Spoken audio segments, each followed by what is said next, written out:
I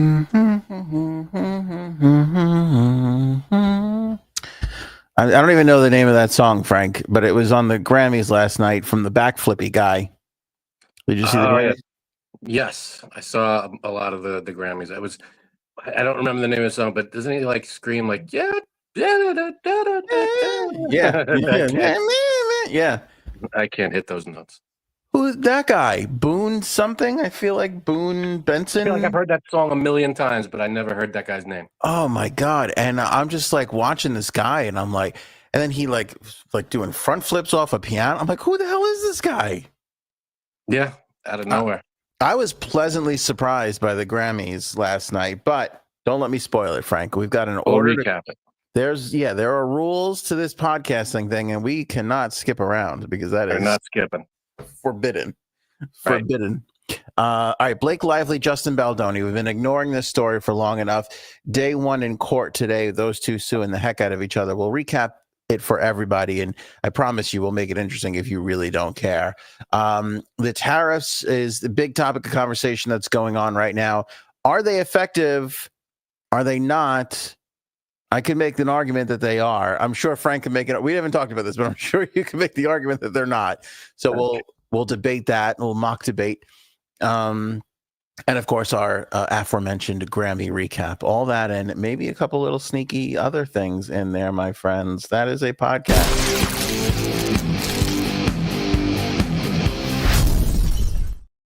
Tariffs. Yeah, tariffs. And What a joke. Kanye and his nudie wife makes his wife show up to the Grammys all nudie like. It's very the whole. That was weird. That dude. Yeah. Just when I thought he couldn't make me more perplexed than when he like just bashed Jewish people for an hour.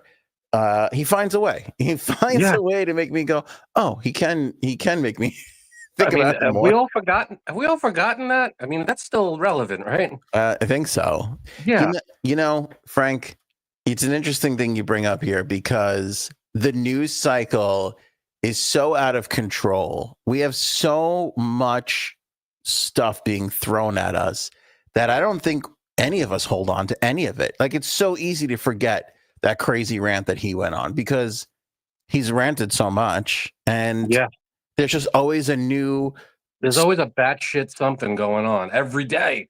It's not like once a week. It's like every day.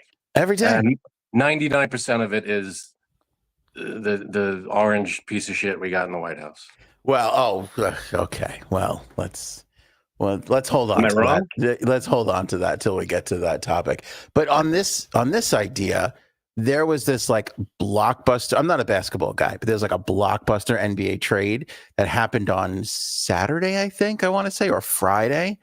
And so like I see this headline, it's like NBA blockbuster. So I'm like, who is it?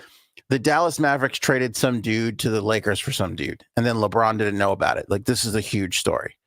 And it's like a 25-year-old kid who's like amazing, they say, and they traded him. So people are like, why are you trading this amazing kid? They're wondering if he's got a drinking problem, if he's got all these things, right? All that stuff. Today I'm doing, research for the show, and I see a headline like the shocking trade that it has LeBron, whatever the headline is, and I'm like, oh, I had totally forgotten 2 days earlier reading the same story about the same thing because there's just I kind of miss normal news. Like when stuff you could go, like you could just look at it and go, oh, that's interesting. Or that's it's not like, oh fuck, it's not a huge disastrous headline that you're like, what the hell? I miss being able to ignore the news and be fine with that. Right. Yeah. And I don't know if you could be non-biased about this. I know you can. You could do it. Is that because of Trump, or is that because we've just reached this mass of mainstream media, old school media, new podcast media, Twitter, Instagram, TikTok?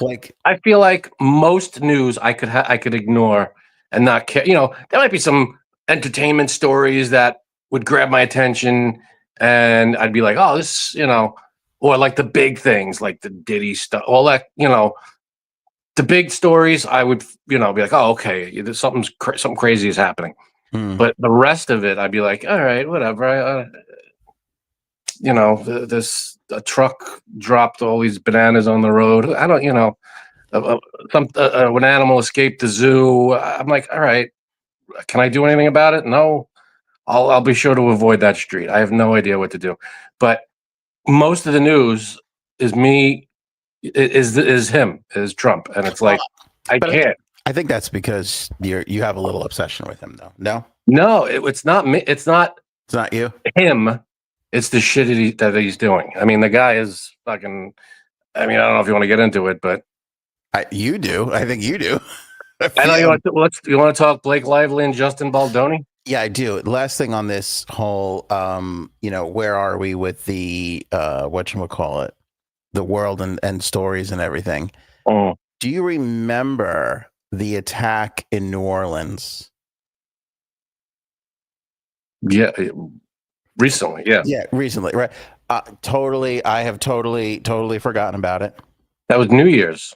It was New Year's, so we're talking about a month ago. And it's like we're coming up on the Super Bowl, and there's no, like, have you seen one story about increasing security or making sure everything is okay? Like, we have forgotten about that whole thing. By the way, they played the national championship game like a day or two late. Remember, they played the national championship game a day or two later there. Yeah. And you're right, Miss Justice. It is him. But go ahead.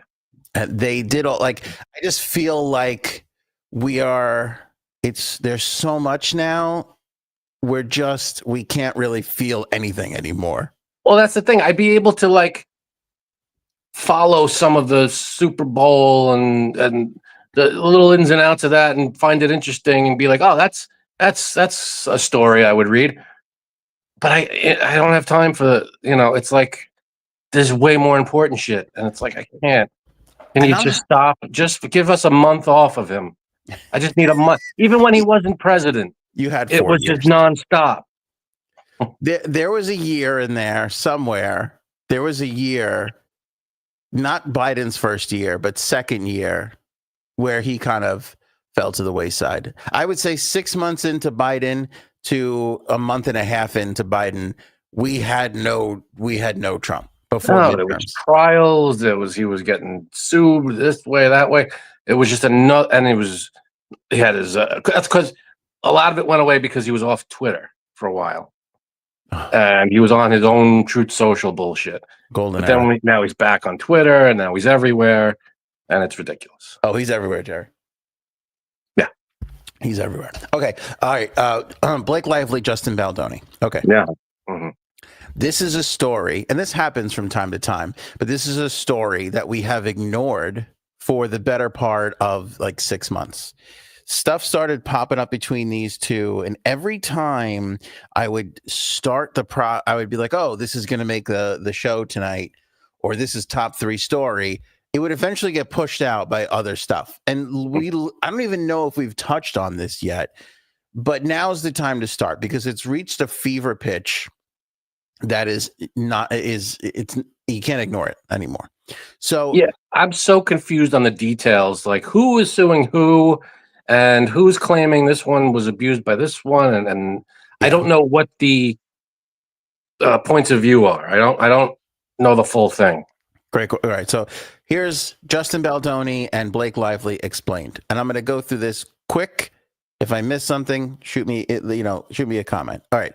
So they filmed a movie called It Ends With Us. This is one of those, the book did really well, so it's like, let's make a movie out of it, which seems to be the way of the world right now. Like if there's a good romance novel, a lot of I call my wife, it's like my wife's smut. Like my wife loves reading these smutty novels with all the weird sex things in them and shit like that. Some of them get really weird. There's like tentacles involved and sci-fi weird stuff. If that's your thing, great, good for you. If you like tentacles, it's it's fine. Not my thing, not my wife's thing, but she definitely reads the biker gang, things and all this weird stuff. Okay, great.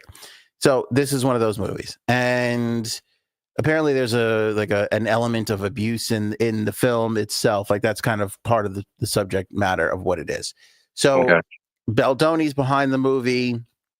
Cass Lively, they're working together, obviously the two leads. And again, some stuff kind of comes up that's deemed inappropriate during the time that they're working together, where she alleges that he like wanted to like describe his genitalia to her and a bunch of like weird things. And if I can just say something, coming from somebody who's tried to describe their genitalia to Frank, people don't like that.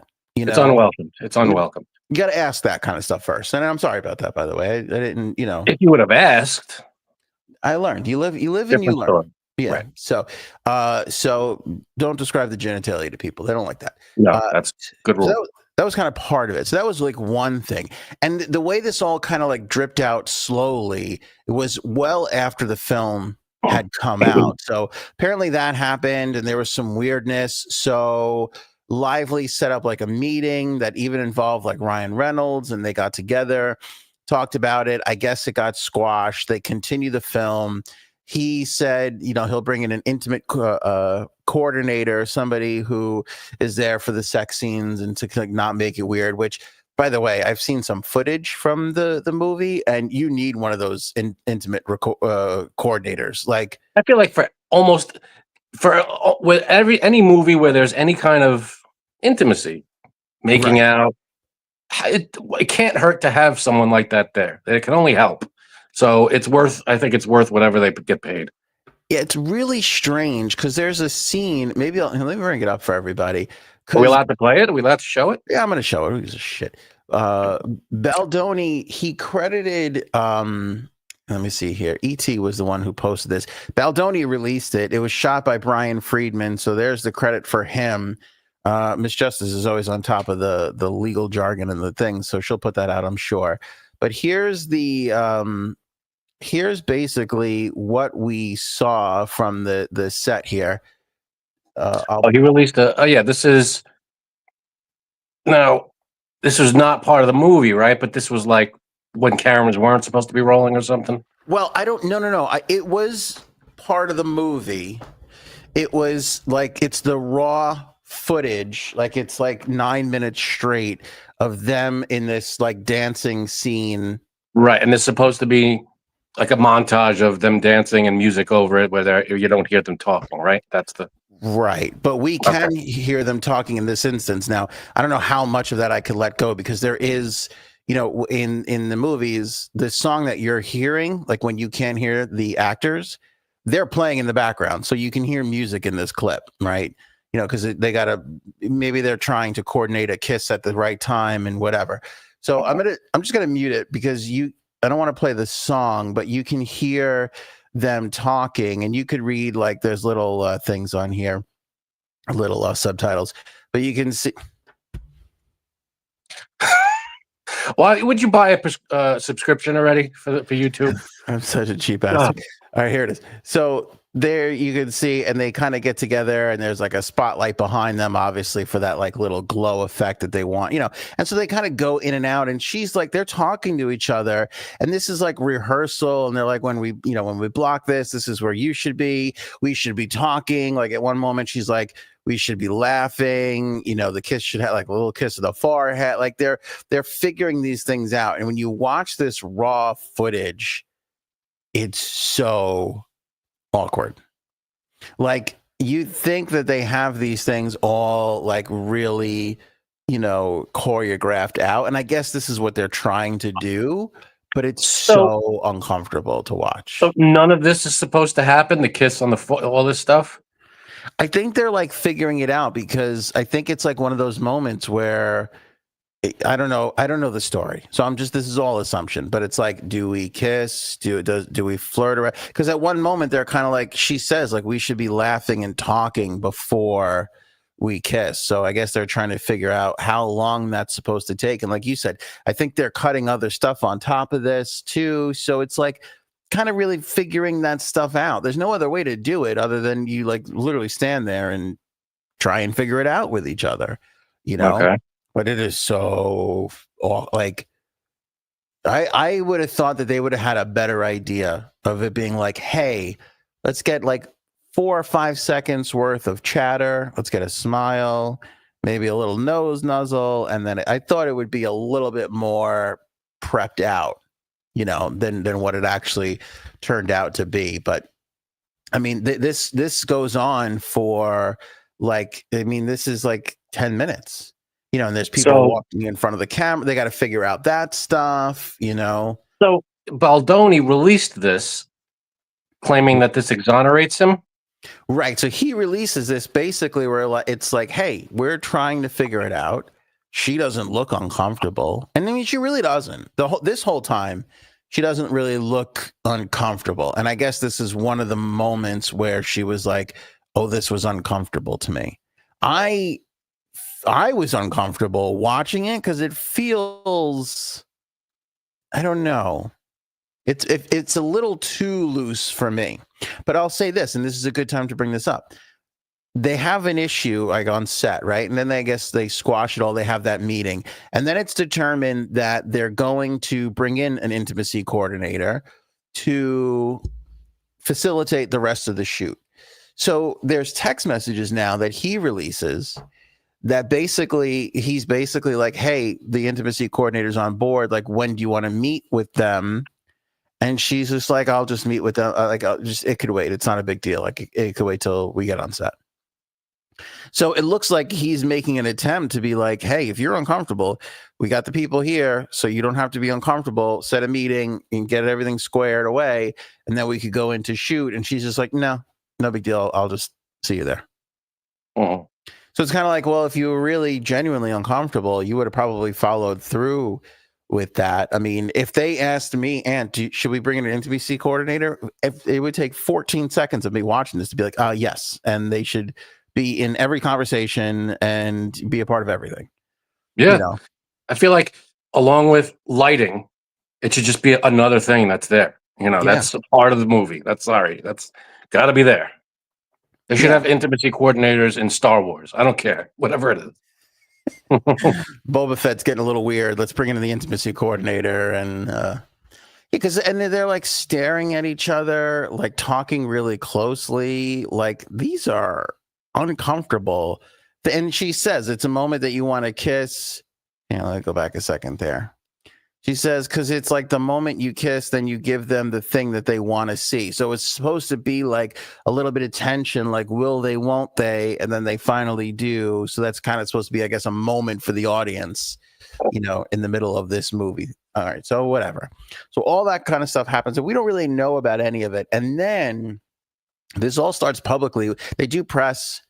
The first thing was they're doing press and they notice that they're not doing press together. Like, somebody at some point, because you go on all these junkets and interviews and whatever, and usually the two stars of the film are together. People put it together that they are nowhere near each other. So that kind of starts the first thing. And then there was this whole thing, and this was her allegations against him, that he started a smear campaign against her, that he hired like PR to go out there and smear her image so that when this stuff came out about him, it would look like she's not trustworthy. And she had like somebody study this and like be like, hey, prior to this movie, I had like whatever, 50%, 80% approval rating. You Google something, everything that comes back is all positive. Now you Google my name and all of a sudden, it's only 30% positive and, 60% negative and 10% whatever. So like she put a whole thing together for that. Then he fired back with releasing this footage. He released text messages. He put together a whole website. Right. That was like, here's everything. And so now they're countersuing each other. Is this going to court? Like, is there going to be like a... Today was the first day they had court. She was asking for a gag order. She didn't get it. And then she followed up. Her lawyers basically followed up. They were like, we're going to file a countersuit against her because now he's suing for defamation.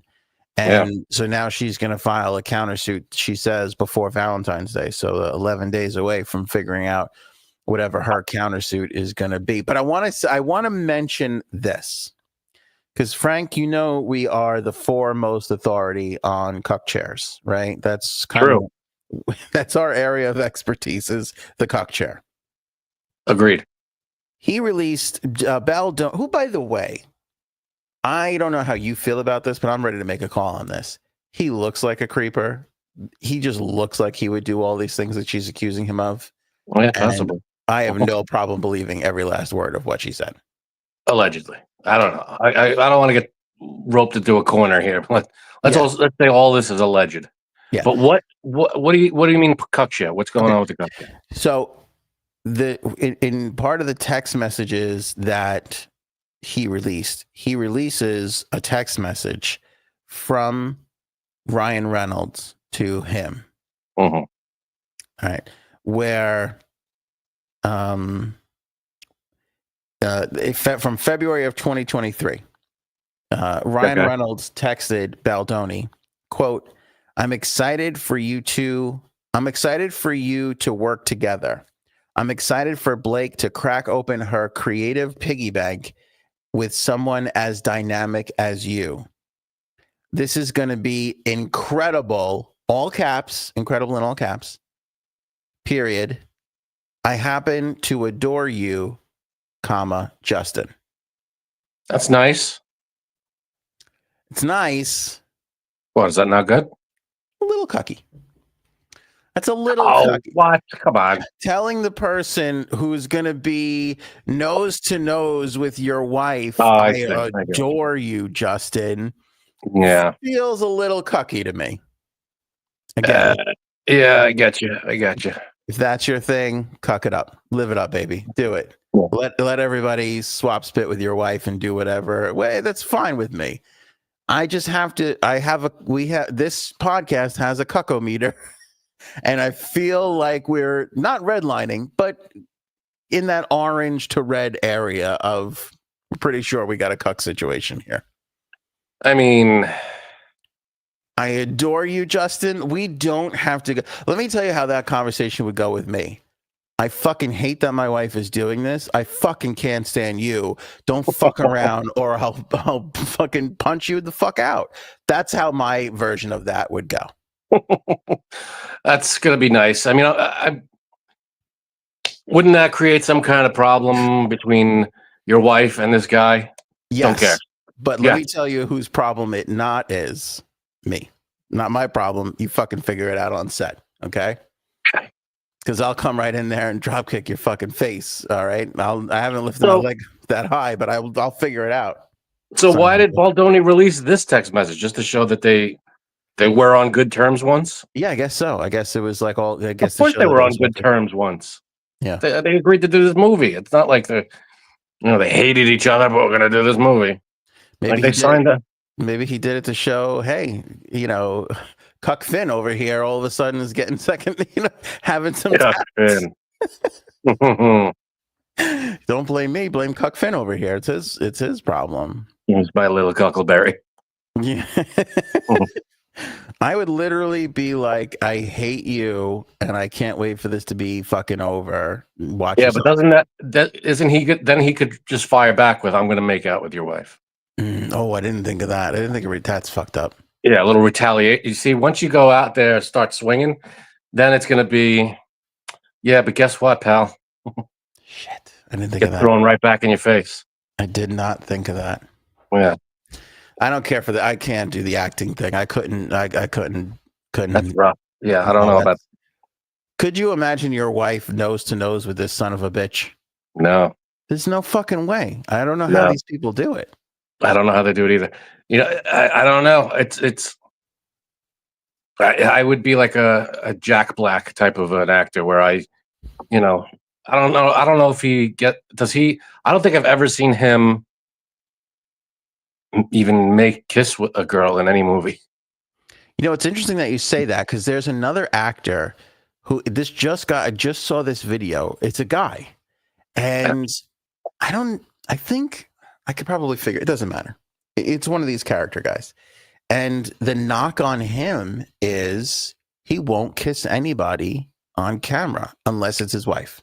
I know who you're talking about. Yeah. I forget his name, but yeah. And I'm like, oh, I didn't really, and people are like, oh, he's a little difficult. He won't kiss anybody. But I'm like, no, I'm on that guy's side. Yeah, absolutely. Like, you want to see me in a romantic movie? Then cast my wife. If not, then fuck off. I'm just not gonna do it. You're right. Shallow Hal Raven. I forgot about that. Very good. Oh, he makes sense. That was young Jack Black, though, to be fair. I don't know if he's still doing those kinds of things. True. And maybe, I never saw it. What is it, Holiday or something? I don't know. I've never seen it. But isn't that like a romantic movie? I don't know if he actually kisses, what's her name? I bet you he does. The one from Titanic. Kate Winslet. Kate Winslet, thank you. All right. I mean, I wouldn't pass on that. It's Kate Winslet. I'd have to sit down my wife. Remember all those things I said about your co-star? I take it all back. I'm working with Kate Winslet here. We got Rose from the Titanic over here. I can't. Honey, it's time to be professional. We got to be, Show must go on type of situation here. Yeah, the whole thing is weird and uncomfortable. So now they're suing the shit out of each other. She's going to bring another lawsuit against him. She said today there's no gag order. So he can keep going on. And again, like, he put out a whole entire website. You just go to Justin Baldoni website, Google it. There's a whole fucking website that he's got to get. It's a $400 million defamation suit, by the way. Seems like enough. Where do they come up with that number? I don't know. Because I guess weighing future projects now that are tainted with this whole thing. Yeah, but he's had some issues before, and the rumor is, like, somebody else. I've never heard of this guy before this. Neither have I. I don't know who this guy is. Me neither. Me neither. Her, I knew who she was. Again, I had that run-in with her. I told that story where there was this adorable dog, and Cuddles and I were walking, and we're like, "What kind of dog is that?" And she told us what it was, and then I didn't know this. Yeah, I've said this on the podcast before. I don't watch it. I was by Uncle Glory Holes. He's in the city, West Villagey area. Not that I want to give away his address, but we were walking by this little park area. We saw this dog, and we were like, "This dog is amazing! Like, what kind of dog is that?" And we just like, "I'm sorry to bother you. What kind of dog is that?" And she was talking to us. This was like, had to be, I don't even know now, 14, 15 years ago. So I had no idea who she was. She had been in like one or two things. And then we were telling the story, and we later put it together. And then an article came out with her and the dog. And I was like, oh my God, that was the fucking, that's her. That's funny. Yeah. So, but anyway, the reason why I bring it up, she was so nice, but we acted like she was no big deal because we generally didn't know who the fuck she was. Right. But there's like other people put out, like, during this whole process, some woman put out like, "Oh, Blake Lively made me not want to do interviews anymore because she was such a bitch to me." Like, this woman put out this whole piece about it. So it's like, all right, there's underlying things here with the both of them. Like, I can't imagine how this ends up. If I was the judge, I'd be like, "You both fucking assholes. Like, go away. Like, nobody gives a shit." Yeah. I don't even, because if she was that's the thing. Like, if there was legit harassment or abuse or anything, yeah, that's a problem. But I don't know, like, because I don't know where it all starts, like, and what information each one is claiming, or what exact details one is saying about the other. Like, there's so much, I feel like, that we don't know. Like, what exactly are they claiming? Yeah, because again, like, if there's harassment or weird stuff, if he's like telling her about his genitals, that's fucking weird. Yeah, that's not good. Then they found a way to finish the movie, but it's like, that doesn't make it any less worse. She just found a way to kind of fight through it and finish her commitment, Right. So it doesn't. Yeah, this could be a big mess. It seems like it is, and I guess the only way to settle it is in court. And the biggest shame of it all is you don't want it to jeopardize Ryan Reynolds' career, because he's the only decent actor out of all of them. Like, right? I mean, that's the one we're all rooting for, is Ryan Reynolds. We are rooting for Ryan Reynolds. Blake Lively is good. She was in a few movies that were. I can't remember. I thought of The Town. She was the. I don't even like The Town. You didn't like The Town? I thought it was so good. I can't with those. See, that's my thing. I'm not a. It's not. I don't even remember if it was like a mob kind of movie. No, it wasn't. I wouldn't say mob movie as much as it was like a gang. A gang, yeah. Kids growing up together, just getting by, surviving, and that kind of shit. I can't. I had enough of those movies. I've had enough of them. I get it. It's hard life. You got to steal. You're tough. Move on. Make something else. I can't with those movies. I've had it. Oh, I thought that was a really good one. John Hamm and his huge ham hock is in it, and Again, no, I like John Hamm, but those kinds of movies, it's like I get it. I've seen the movie a million times. They might change, it's the same movie every time, and I it can't do is. I will give you. It's Heat in Boston. It's kind of like if you saw. See, Heat was good. I like Heat is Heat. good. It's not as good of a Heat, and and there's a friend angle growing up together that Heat doesn't have. But yeah, it's basically Heat in Boston. Heat with Boston accents. I can't do it again. Sorry. Who's the guy who played Hawkeye? Jeremy. Yeah, Renner? Jeremy Renner. He's really good at. He's really good acting in that. I like movie. him. I like Jeremy Renner.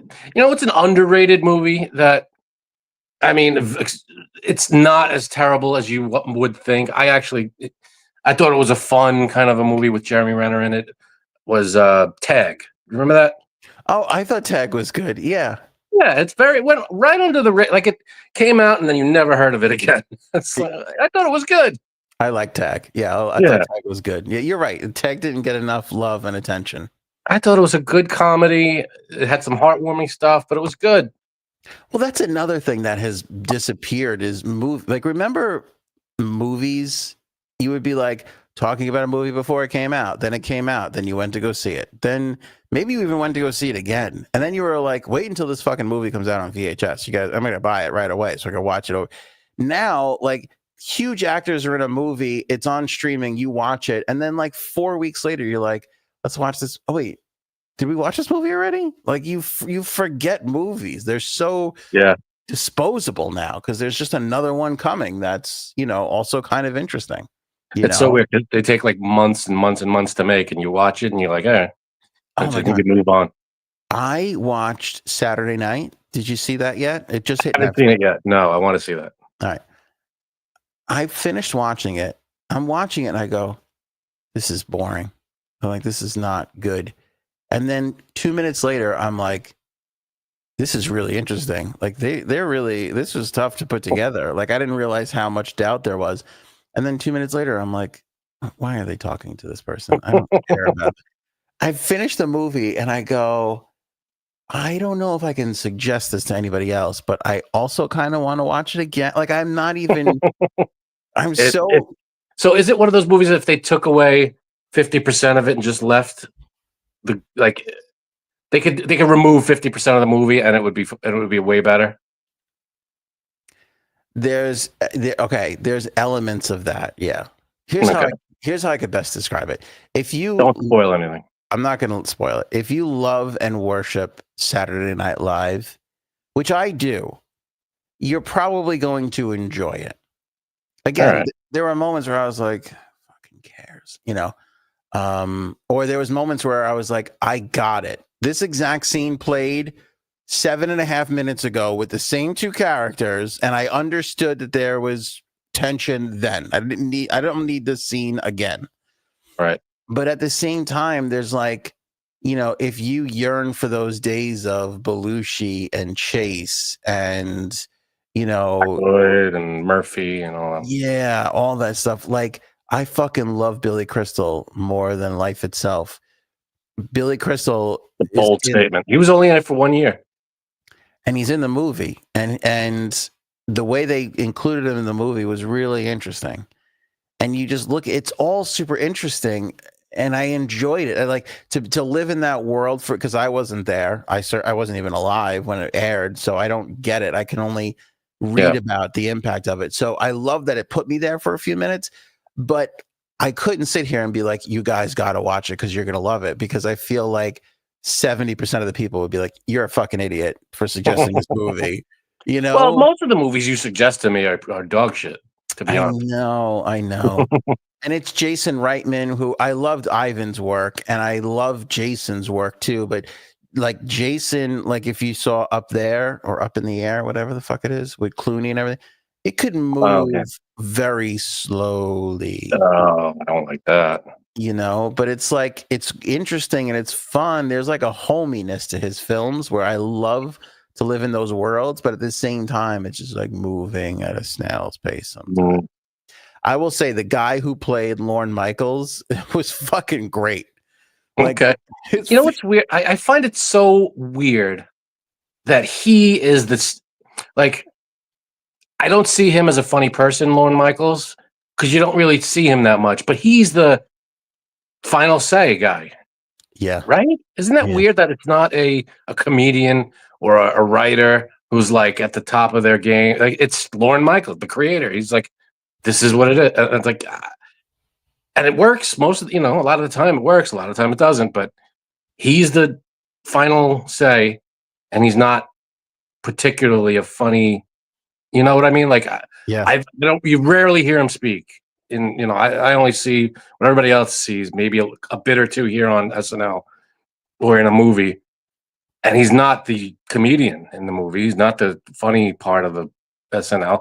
And he's the be all end all. I approve this. I don't approve that. It's very strange. It's I think you're making a great point, and I'll say this: it's the very definition of a team, right? Yeah. Because sometimes the head coach was a shitty player back in the day, but he's a great head coach. Yeah, yeah, and that's him. He's not maybe the funniest guy in the world, but he knows how to harbor talent. He knows what works, and yeah. Yeah. So what if he got Bowen Yang wrong, and continues to make that mistake year in and year out? What's the big deal? You forgive him because he's done so well with other people. He did what? Bowen Yang. I can't stand Bowen Yang. I think he's so unfunny. Not good. Pete Davidson, like he's had some flops. He's had some misses. Sure.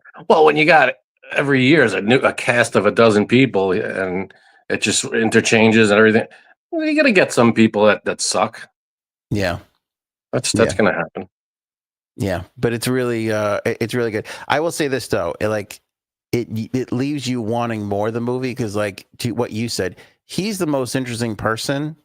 Like, I would put him up there in like top 5 of people that I would love to just interview the shit out of, because you never get him to talk about things. He's not he doesn't want to be the star. He's he's the guy that's running the show, and it's great, fine. But I just think it's super weird that it's almost like a corporate guy is running the comedy, and it's a very, he's been doing it for what, 50 something years now. Yeah, and he's a he's a good writer because didn't he write I don't know. Three Amigos, I think was his, and he wrote those? There's a couple of scripts that he wrote, like that he was a writer on. But yeah, he he was on Comedians in Cars Getting Coffee, and you get little snippets of something, like he opens up to Jerry at times. And there was another podcast that he was on that I listened to, but every time he's on a show, I'm like, he needs 8 more hours worth of questioning to get him to just say all the things, Yeah, you'd never hear from him. He's always a very behind the scenes guy. And everybody's making a big deal, like Peacock, because it's the 50th anniversary of SNL, and Peacock's got a special out. But it's getting criticized because people are like, this isn't interesting. This is not anything you want to really know. Even during the 40th anniversary, you never heard his tell-all interview where he spills all the beans and all, goes into, depth about why he chose this character, why he, or comic, why he fired that guy, why they never renewed this guy or that, you just never get to see or hear any of that stuff ever. It's like, yeah, he's getting up there in age. I don't know if we're ever going to get it, Yeah, we only get the secondhand stuff from the other actors themselves. Yeah, yeah. Tariffs next. Tariffs next, or Grammy. Hello, I am here. Yes, I know. I put you on. That's who the hell are you talking about? Lorne Michaels. Oh yeah. You're saying he's not funny. No, I'm saying he's funny. Who are you talking about then? Like, you're saying he's never in any. Frank says he's never funny on like he's not like. Whenever he appears in any situation, he's always the suit guy, the serious. Oh yeah, I don't think he's meant to be a comedian. That's what I'm saying. Yeah, but it's so weird to me that a serious suit guy like that is the final say in every comedy sketch. He's like, yes, this will work. No, that won't. It's not a comedian. He's not a stand-up comedian. He's not an actor. He's the guy that runs the show. You know what I mean? That's just, you would think that he would be funny. Have a background in acting or have a background as a stand-up comic. Like, does. why is he picked? Like, Does he? He got his start in writing. That was his. This is in the movie. All right. I don't know. That's the thing. I don't know anything about him. Nobody knows anything about him. No, what I'm going to say is well known, but you might not know it. But he was supposed to do Weekend Update. That was his. That was his idea and contribution to the show. And then before they air the first episode, he decides to give it to Chevy and not do it himself. Wow. Now, in the movie, everything is sort of convoluted because it's like the hour and a half before the first episode. So it's not 100% true, everything that happens and how it happens. But all the subject matter is basically true. It's just a more interesting storytelling if you tell it all in the 90 minutes before the first ever show. I got you. So, all right. Okay, all right. I got you. Tariffs or Grammy recaps, J Sabs? Grammy recaps, because I don't even know what a tariff is. Okay. You and the rest of the country. All right. I want to come out and make this bold statement, hot topic. Okay. This was the Grammys last night were one of the best episodes, one of the best Grammys I've ever seen. Oh my God. Okay. I thought it was extremely boring. I feel like we have a crop of new talent that is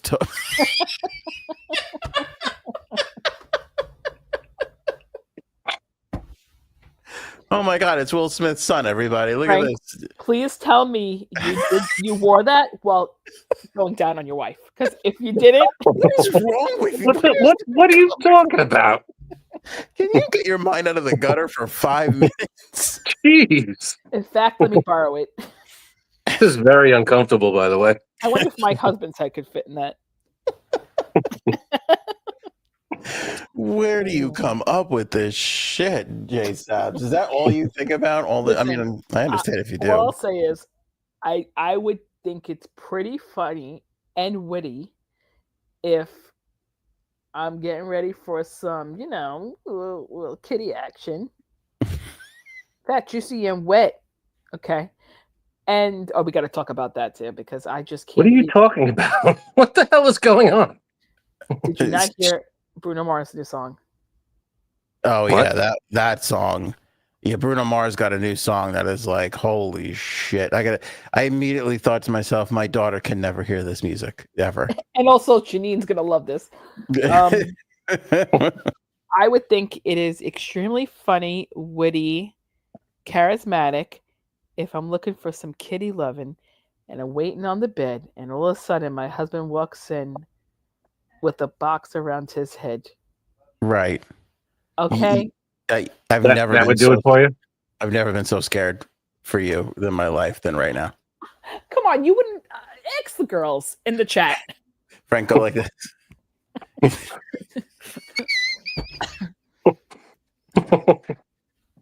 This is not. It's identical. I can't see the face he's making, but who wore it better? Yeah, I don't. It's a scary face. What it was side by side. That's good. What was that? It's so random. And this is Will Smith's kid. What's his name? Will Smith the second. Jaden. Yeah, I think Slappy. Right. Yeah. So, did anybody have to sit behind him? That would suck. Yeah, this poor girl. Look at this. Look at this girl right here. She can't see shit. This girl can't see shit. Like, dude, can you fucking take the box off? I'm trying. I got tickets to the fucking Grammys. Yeah. And I got to stare at the back of this fucking box. I can't see a damn thing. Look at this guy. He's all the way over here. He can't see. What was the point of that? Like, I don't get the. I have no idea, dude. And what's weird. Here's what's even weirder. It flashed on the screen for a split second. And that's all we saw. We never saw this kid again for the rest of the night than this moment.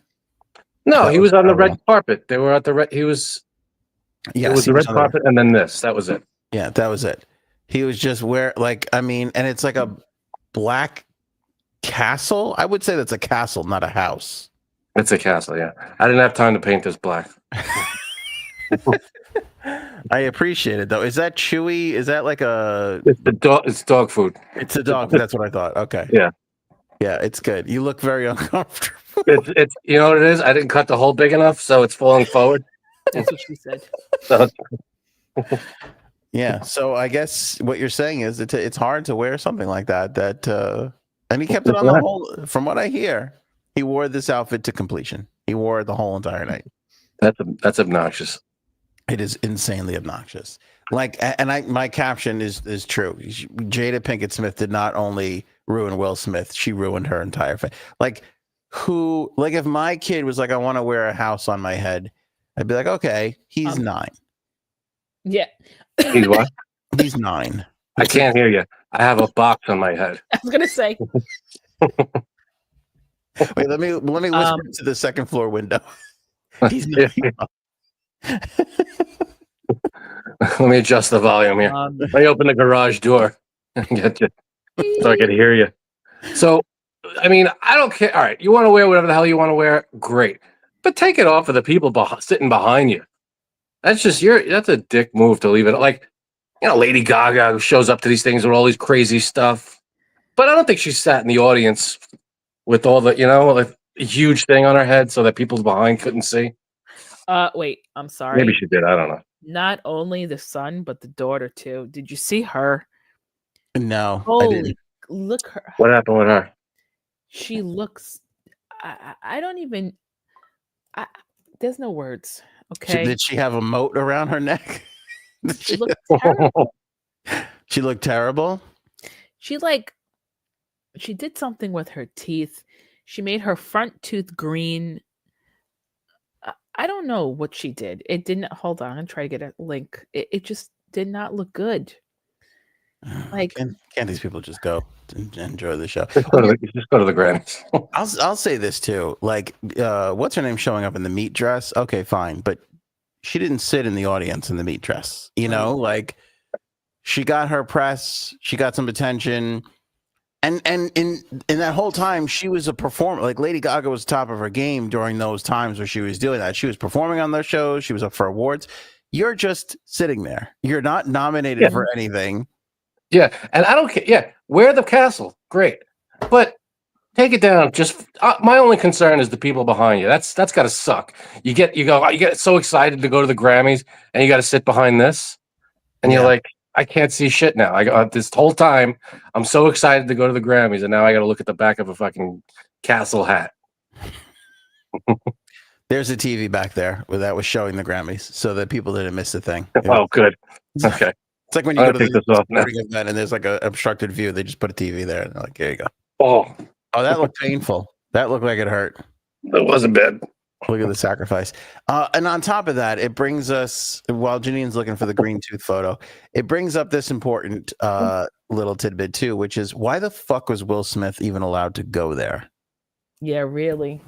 I don't know. And didn't he announce something or present something or slap someone or? He presented the award for not the award, but the Quincy Jones during the Quincy Jones tribute. Okay. He did the Quincy Jones tribute because Quincy Jones produced Fresh Prince of Bel-Air. People don't really know. Oh, well, there you go. That's why. Yeah. And he wasn't banned from the Grammys. He was banned from the Oscars. But this is why I fucking hate Hollywood. You tell them no. You say, no, I know. Hey, we'd love to have you pay tribute to Quincy Jones, but you're an embarrassment to the whole town because you slapped the shit out of Chris Rock last year and you can't be trusted, so you can't come. Agreed.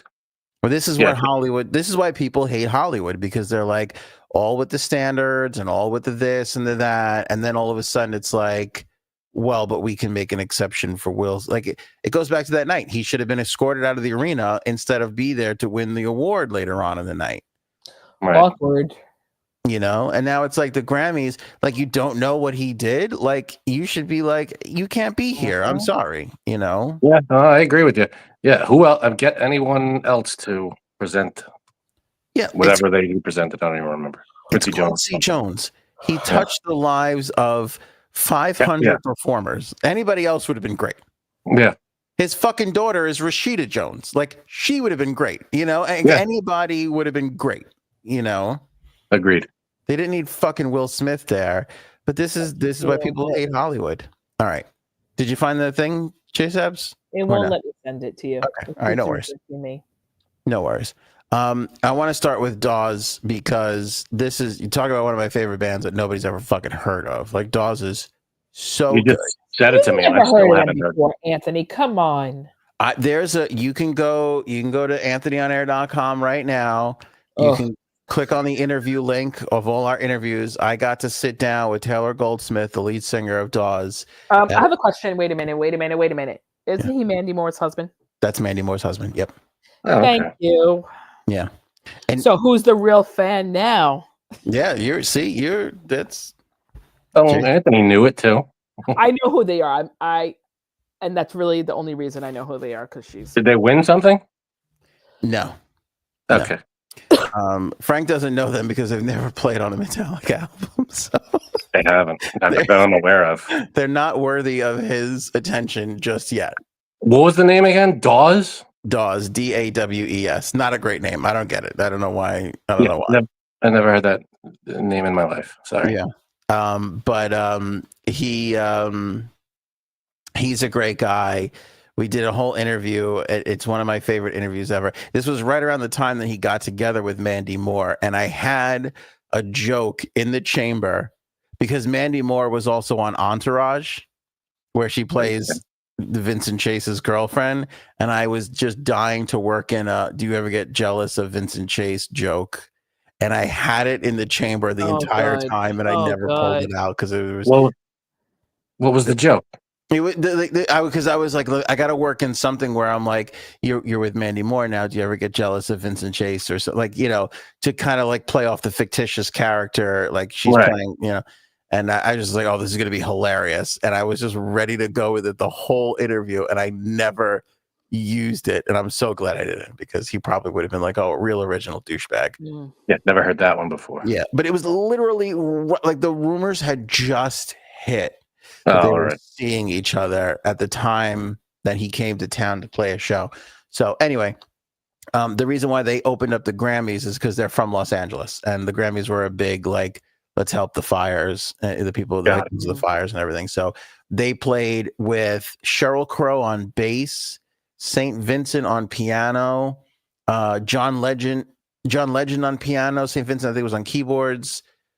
Who else? There was like two other people. It was like a little all-star cast. Brittany Howard. It was a bunch of people. It was really, it was a good open. Then they covered I Love LA. What's his name? The old oh my God, I can't remember his name. Yeah. We love it. Yeah, thank you. So anyway, it was great to see Dawes up there. Then we got Castle Face, which was nice. Okay, Beyonce had a wardrobe malfunction. It's kind of you said that, but I don't see. You said it was a broken dress, but I don't see that. I saw that right away. Look at her hoodies. Look in between her hoodies. Whoops. See, nothing wrong. Do you see? You see these two white lines? It was like the wire from her thing. Yep, you could definitely right away. I saw that. Oh, I see. Sticking straight up, kind of. Yeah, because they fixed it too, because after this moment when they showed her in the crowd again, it was gone. So they clearly fixed it. Yeah, they were like, let's fix this. That's not a huge deal. I thought like a strap broke or something. Yeah, no, it wasn't like a massive thing, but here's why it's worth noting. This is the second time where Beyonce wasn't there for the opening of a show, where she was mentioned in the host's monologue, and then showed up just in time to get an award. Because this was the same thing last year at the Grammys, where she wasn't there at the beginning, and then all of a sudden she was like there. All right. I mean, so, little ego to, like, if Taylor Swift can show up on time, you get your fucking ass to she's the standard. Like, you can't be doing shit outside of where Taylor Swift likes to color in the lines, because she's the gold standard. Also, Beyonce, she's in a league, that Queen League. Yes, but I have to say that her own rules, right? I have the utmost respect for Beyonce, but this needs to be said. Okay. Falling off a little bit looks wise. I hate to do this. Yeah, What do you? I read that too. Yeah, I just determined it on my own that she is not as attractive as she was 5 years ago. People age, man. What do you want? That's just the way the world works, my friend. Yeah. Now, I was only attractive for a 5-month period of time. I must have been sick those 5 months. Kind of opposite. And I'm aware that I have no leg to stand on here other than we have to tell the truth. And she looks like she's getting up there. And like, I think, and here's what I think part of the problem is. Every time you see a clip of Beyonce, she's like flinging her body around and doing all these crazy dance moves. And it's like we're stuck in that, you know, she's 24 mindset because all of her famous, like, you know, she's got the fans, her hair is blowing, she's, you know, putting a ring on it, doing the whole, she's like whipping her face and hair around, and the whole thing is moving so fast. And you're like, God, look at her. She's like doing this whole thing. That's like, those things are like 15 years old now. She doesn't move like that much anymore, you know.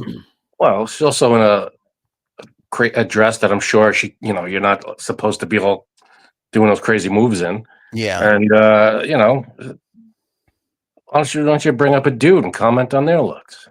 Oh, I got plenty of that. They comment on women's. Oh yeah, this guy. Okay, this not guy digging the mustache and the fro. This 1970s guy. Totally. Oh. Who this is? Does anybody know his name? Boone Benson. I feel like I probably have that wrong. You don't know. I'm surprised you don't know him. All the little girls love him though too. Is that right? Me. Because Frank and I were just saying, we know that song. We've all heard that song a billion times. I just never paid enough attention to learn who sang it. It's this guy. He looks like he's about to jump out of a plane and land somewhere in Vegas and perform a show as an Elvis impersonator. I know. And talk about like he jumped the post. Oh, okay. Yeah. Oh, he probably slays a lot, but I don't know. Is he into chicks? Yeah, he is. Because that's not really an outfit that says I'm into chicks. That says I'm more concerned with art and dudes. I'm more along the lines of Bowie and Mercury than I am, you know, Mick Jagger. That's a bad example. Mick Jagger banged. Elvis wore that kind of thing, and that's true. He slayed chicks. He slayed. Yeah. You don't know. But he caught my attention because he jumped up on stage and then did a full front flip somersault thing off of a piano. Yeah. Yeah, that was pretty cool. I did see that. I was like, what the fuck is it? And then hit a high note. That note that he sings in the song, he hit it he does it 4 times in the song. He hit it perfectly every single time. I was so impressed with him. Right. Not to mention his chest and his fucking 6-pack. It almost looks fucking fake. Yeah, that's true. Yeah, I imagine everybody off stage as soon as he did that flip, just going, "Oh God!" Like that wasn't rehearsed or something. Oh, is he gonna land? Oh, he did. He landed. Okay. Oh, never again. Oh God. And then he did it again. He did another like no hand somersault thing at a second point in the performance. I would play that for you, but the Grammys get really pissed, so you'll have to find it on your own. But look up Boone. I want to say Boone Jenner because he's a hockey player, but I think it's Boone Benson. My God, his name is Benson Boone. You fuck. Oh, Benson Boone. Thank you. Thank you, J Seps. I wanted to see how many times you were going to say it wrong. Yeah, and then let's not forget when the song was over, he didn't think he was on camera. Boy, did he make a crotch adjustment that made me just think he's got fucking 18 inches in that. He's got a fucking snake in there. Yeah, he does. How do you not think you're on camera? You're on stage at the Grammys, and your song just ended. You're on camera. It's true. It's true. But I've gotten up from a couch and had to adjust. This guy did 2 somersaults, so I understand the need to put everything back where it needs to go. I get it, but you're also in front of millions of people. Maybe right. You know, maybe turn around or something. I don't know. Little awareness. All right, now JSAP, since you know Benson Boone, his name, do you know why he was sitting at a table with J-Lo? Yeah, I know. J-Lo and Heidi Klum. Oh, is that Heidi Klum? All right. They showed them. Actually, I don't. It might have been the next table over. It was very strange. I don't know why. They showed them sitting down, and I go, "Oh, that's J-Lo." And I go, "Wait a second, is that J-Lo?" I couldn't even tell if it was her. And then I was like, "Oh no, that is her." It took me a second to recognize J-Lo. That's how fucked up that was. And it was Heidi Klum and Nikki Glaser. Nikki Glaser that pulled his tux off, right? Yeah. Let the snake loose. I mean, could you imagine this fucking guy? I can't even imagine. I can't. I kind of wanted to sleep with him after that fucking performance. I thought he was so good. Teddy Swims. I like his voice, but Teddy I don't know any of these people. I'm sorry. I feel like I'm 90 years old. Frank, get that box off your head. Who the hell is Teddy Swims? Oh, you missed my funny joke. I said, Frank, it's time to get the box off your head. Boxes go. I didn't hear it the first time. Yeah, no. Again, unless these people play on unless they open for Metallica, Frank has no idea. And even then, you know who Teddy Swims is because you've heard that he has a very deep voice. What song? What's the song that you would be known? I Lose Control. I lose control when you're not next to me. It's a very slow, very melodic tune. I'm sure it's low. You've heard it. You've heard it in the supermarket. It's big in King Cullen right now. Huge at the AMP. Yeah. Well, he performed it with someone. Yeah. He performed it with Kelly Clarkson, I believe. Mm-hmm. I never heard on the last music award show. I never heard this guy's name. I never heard the Boone guy until yesterday.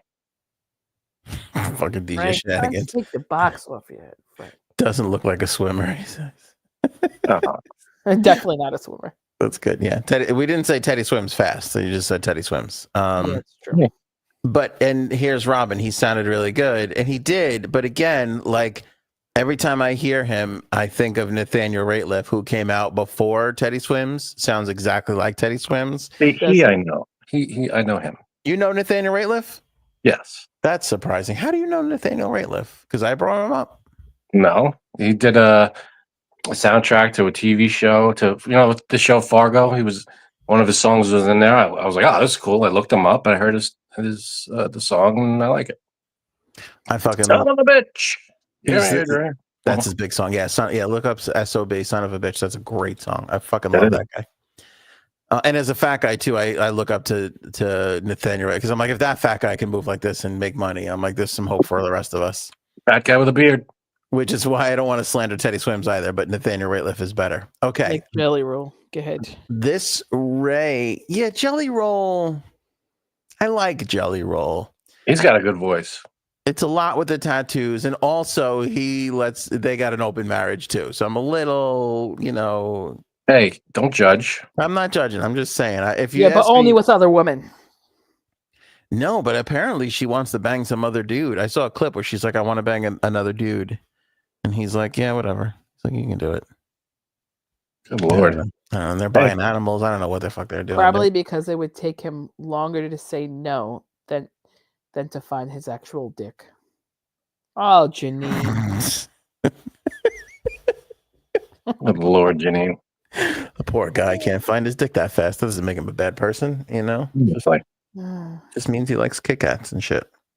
I will say this, and I think I feel like I'm the majority here.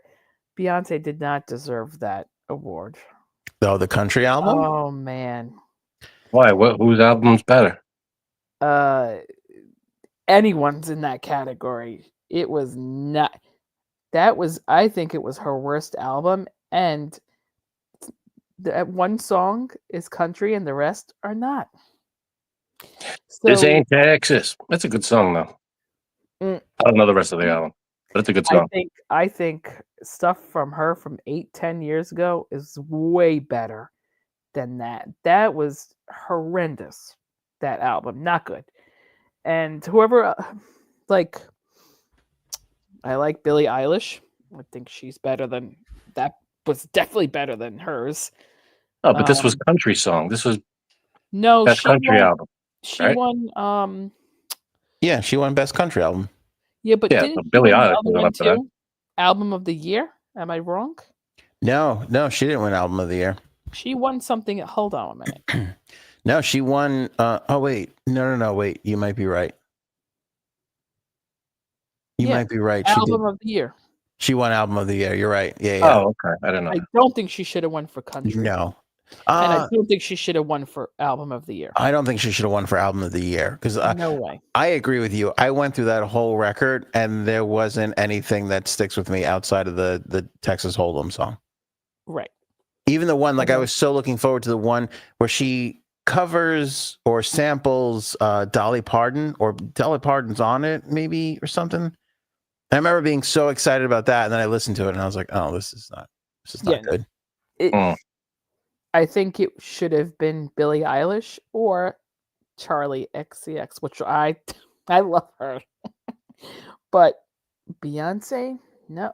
Like, I feel like that one song came out and people were like, okay, let's do. You think this was like we should have given it to her? Yeah, let's give it to her now, kind of a thing. Like with Leonardo DiCaprio with the Oscars.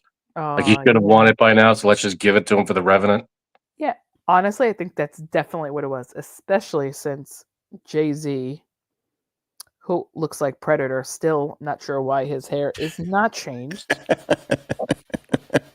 No, it's horrendous. He definitely paid the companies off to make her win. Sorry. You think so? I think it's just a case of like it's too much of an intriguing vote to pass up. Like if you're voting on it, like it's such a odd thing for Beyonce, who singer, not a country artist, right? Singer, hip hop, whatever you want to call it, all of a sudden makes a country record, and she's so huge. It's like the same thing of like when Taylor Swift first goes from country to pop. You know, it's like, oh, it's such an intriguing turn that you kind of just. Yeah, but the thing is, I don't think that's such a huge turn as from like. Well, turn or not, you put out an album that's country. No, but if you look at it, like Elton John, I forget which one it is, but Elton John did a whole like Get Back, Honky Tonk, whatever album that's on. Ugh. It's like it's like Elton John, this pop piano player, all of a sudden is making a country record, and that exploded too. Everybody, it's kind of one of those turns where people just get it, you know, they just get attracted to it. For instance, the song that Bruno Mars put out with Lady Gaga is sort of that throwback country thing, and that has a huge following behind it too, because I think people just like those curveballs that they get from shit like that. But what I'm saying is only one song was kind of country and the rest were not. So no, she shouldn't have won. But I don't think people even enjoyed that album, especially not as much as they liked her previous one. Like, give you, sorry, go ahead. There's no comparison. That's it. I'll give you that. It wasn't her strongest showing, but I will say we are in a really unique time, and I don't know if traditional country fans love this, where the lines between hip hop and country are blurring, and not even like artists like if you look at Shabuzi. Oh yeah, I was gonna say him. That's kind of like a hip hop country. So there's more and more of those. Ever since the guy with Billy Ray Cyrus, who was the guy who came out with that song, the rapper kid. Oh, I know who you mean. Lil Nas X. There you go. That was the first big country hip hop crossover song, was Lil Nas X and Billy Ray Cyrus, right?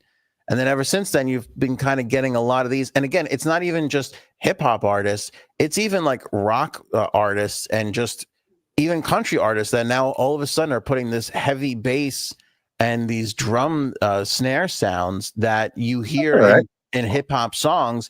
They're now appearing in country songs, you know. So it's kind of like this time of this melding of genres. That happens throughout history. Genres meld and cross over, and people try different things, and I think it's good. And stuff evolves, and that's how different genres are born. That's the way it goes. Yeah, I agree, but we've never really seen it between hip hop and country, and hip hop's been around since, what do you want to say, 70 whatever, 80s, late 70s, early 80s. Yeah, so you're talking about 40 years of hip hop before anybody's like, what if we could make a hip hop country thing? It's kind of yeah. I like the idea. Well, I agree with Jay Sabs from the point of it's not even her. It's like again, you said Leo. I'll equate it to Scorsese. Scorsese wins the best directing award for not Goodfellas or Casino or but he still directed it. It's not like he didn't direct the movie. Yeah, but he won for what's the one in Boston, the Boston crime movie, The Departed. The Departed, Yeah, which sucked. which you But hate. Yeah, I hate exactly. that one. Yeah, But exactly. yeah, I mean, but still, it still counts. It's not like it doesn't count. Yeah. It's still his movie, and it's still her album. It's still eligible. Departed, that's the one where your father had the full frontal nudity, or no? My father? No. Frank's father. Frank's father? No, No, my dad was in The Irishman. The Irishman. There you go. Same thing. And he was not fully nude. No. I don't like The Departed either. I don't know why. I liked it. I thought he directed the shit out of it. I thought he did a good job. I liked it up until, I don't want to spoil anything, but I didn't like the end. That's all. I just didn't like the end. I thought it was a cop out. I was like, okay, I guess we're done here. It was just I was like, what are we doing? We can't decide what to do here, so let's just do this. And I was like, okay, I guess so. It just didn't. I mean, direction, fine. I'm sure direction was okay, but the story just lost it for me. Plus, I'm sorry, but can I talk about the plot a little bit? Yeah, sure. You got Jack Nick. All right, I guess it's going to spoil it. I don't want to spoil it for everybody, but it's a 10-year-old movie. I don't know. Can I spoil it? Yeah. All right. Spoiler alert for The Departed. So, Jack Nicholson is working with the FBI. DiCaprio's working for the FBI. Who are they trying to take down? Number one. Number two. All of a sudden, shit's going wrong. And Aaron and I were talking about this. All of a sudden, shit's going wrong, and who do we point to? The guy that just showed up, or the guy that's been my partner for the last 20 years? Let's kill the partner that's been with me for 20 years. It's like, no, obviously the guy that just showed up is a problem because all of a sudden shit's going wrong. Not to mention, the other guy was also working for, like half the people that they were trying to catch was an FBI informant. Mm-hmm. The guy that gets shot in the middle of the movie. They're all FBI. It's like the FBI was trying to catch FBI informants. Well, I mean, I think that happens sometimes when things are a mess and you're not sharing who your informants are, and but who are you trying to take down? I didn't know who the enemy was at the end. I'm like, because I'm gonna have to watch it again. It was the same thing. Look, you're shitting on it. Convinced Jay Sabs didn't want to watch it again. Go for it. Plus, it was good.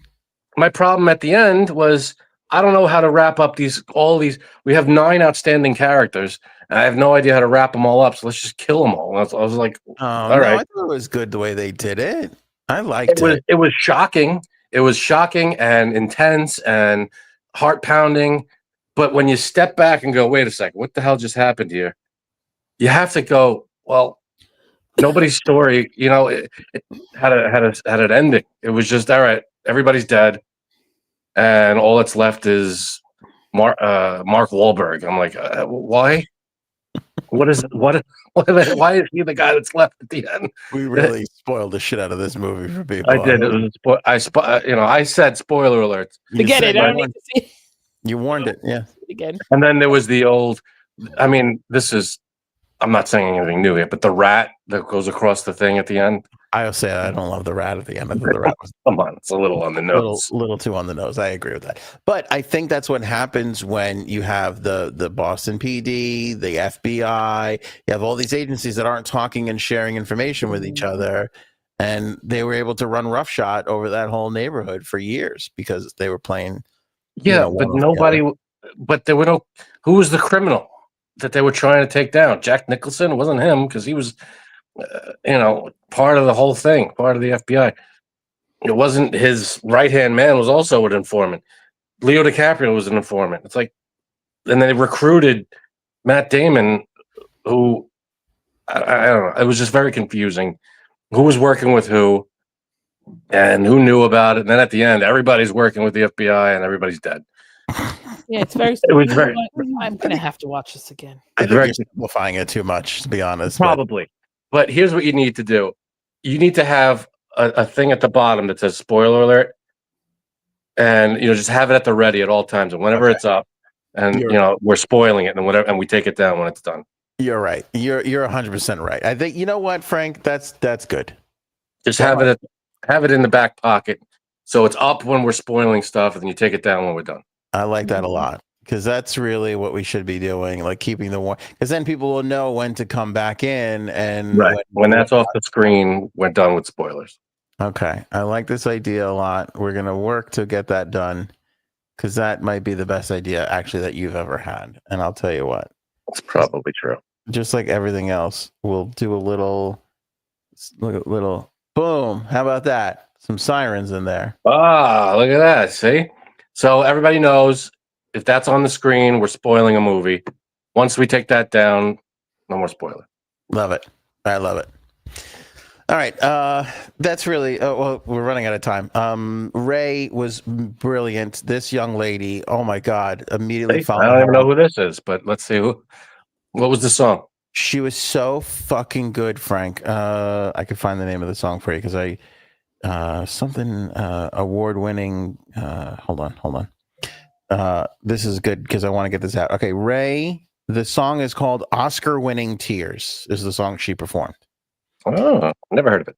It sounds never good. Heard of it. Never. When I heard it, I go, "Oh, that's kind of familiar. I kind of know that one," but I never heard of her at all. So I go to Spotify. "Oscar-Winning Tears," the song she performed on the Grammys, 84 million plays. Not even her most popular song. Wow.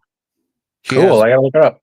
3 above it, one at 304 million plays, one at 834 million plays, and one at 949 million plays.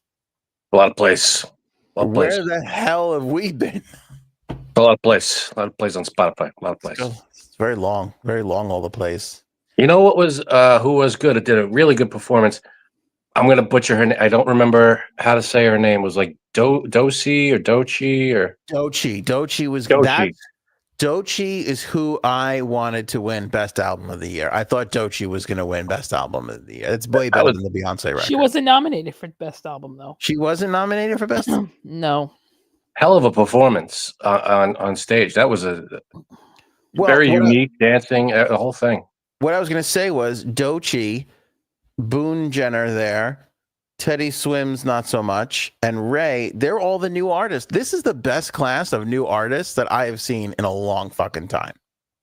Like, good stuff. They were all good, but Jay Sabs just said it was like the worst show. I thought it was I thought the whole night was pretty entertaining, except for Trevor Noah. I've had enough. I'm off the Noah train. Yeah, I mean, I heard there was, I didn't see the monologues, but I heard there was some jokes that just didn't land and were very some cringe stuff. I think that's what I thought was very boring. Yeah, it wasn't. He had one thing that made me laugh in the beginning, and I can't even remember what it was now. And it was not even 24 hours ago, and I already forgot it. See? Yeah. He shouldn't have left the Daily Show. No, but the Daily Show is good. Yeah, the Daily Show is good. The Daily Show is decent now. His Daily Show stunk. I'm sorry. I don't mean to shit on the guy, but not that great. Not that great. Mm-hmm. So that was the Grammys. I thought that was pretty good. I want the bad Grammys. Before I go, yeah, I want Frank to listen to Fat, Juicy, and Wet, and then think. Let me know your thoughts. Come back. Frank, will you take that homework assignment? Whose song is that? What's his face? It's Bruno Mars and who? What's her name? Forgetting the girl's name right now. Megan Thee Stallion? No. No. Cardi B? No. I mean, how about this? She's worse than Cardi B. They're all the same. Let me tell you something. Again, I said this before. Sabrina Carpenter. Her name is Sexy Red. Sexy Red? Okay. Yeah, I just want to give you a little inside. Her last song she sings about, and this quote, this is her words, the lines, something about. Hold on, let me put the spoiler alert thing up for people so they won't ruin the song for them. Licking her booty hole. Literally, that is exactly. Sinatra already did that. That is exactly the That one. was a Sinatra song back in the 70s. In fact, then ask Gaetano, can you lick my booty? Good Lord. Her booty hole brown. Thank you, 2D France. That's it. Wait. Are- Wait, I know it. I'm gonna say it. I shouldn't say this, but I'm gonna say it. What? My coochie pink, my booty hole brown. That's exactly the lines. That's, that's her lyric. That's amazing. That's amazing. TD, did I get that correct? Do you think we are in the era of the licked asshole? Because it feels like people are talking about licking asshole more. Like it's showing up in songs now. You know? Oh yeah, definitely. Well, I mean, I think it's just in songs more. I hear Tom Segura talking about it quite often. I mean, he jokes around about it a lot, but I'm like, you're really joking around about this a lot. To be a joke. Oh, all right. I don't know. Pink, my booty hole brown. Yeah. That's one of the best lines of 2024. That was on the Grammys.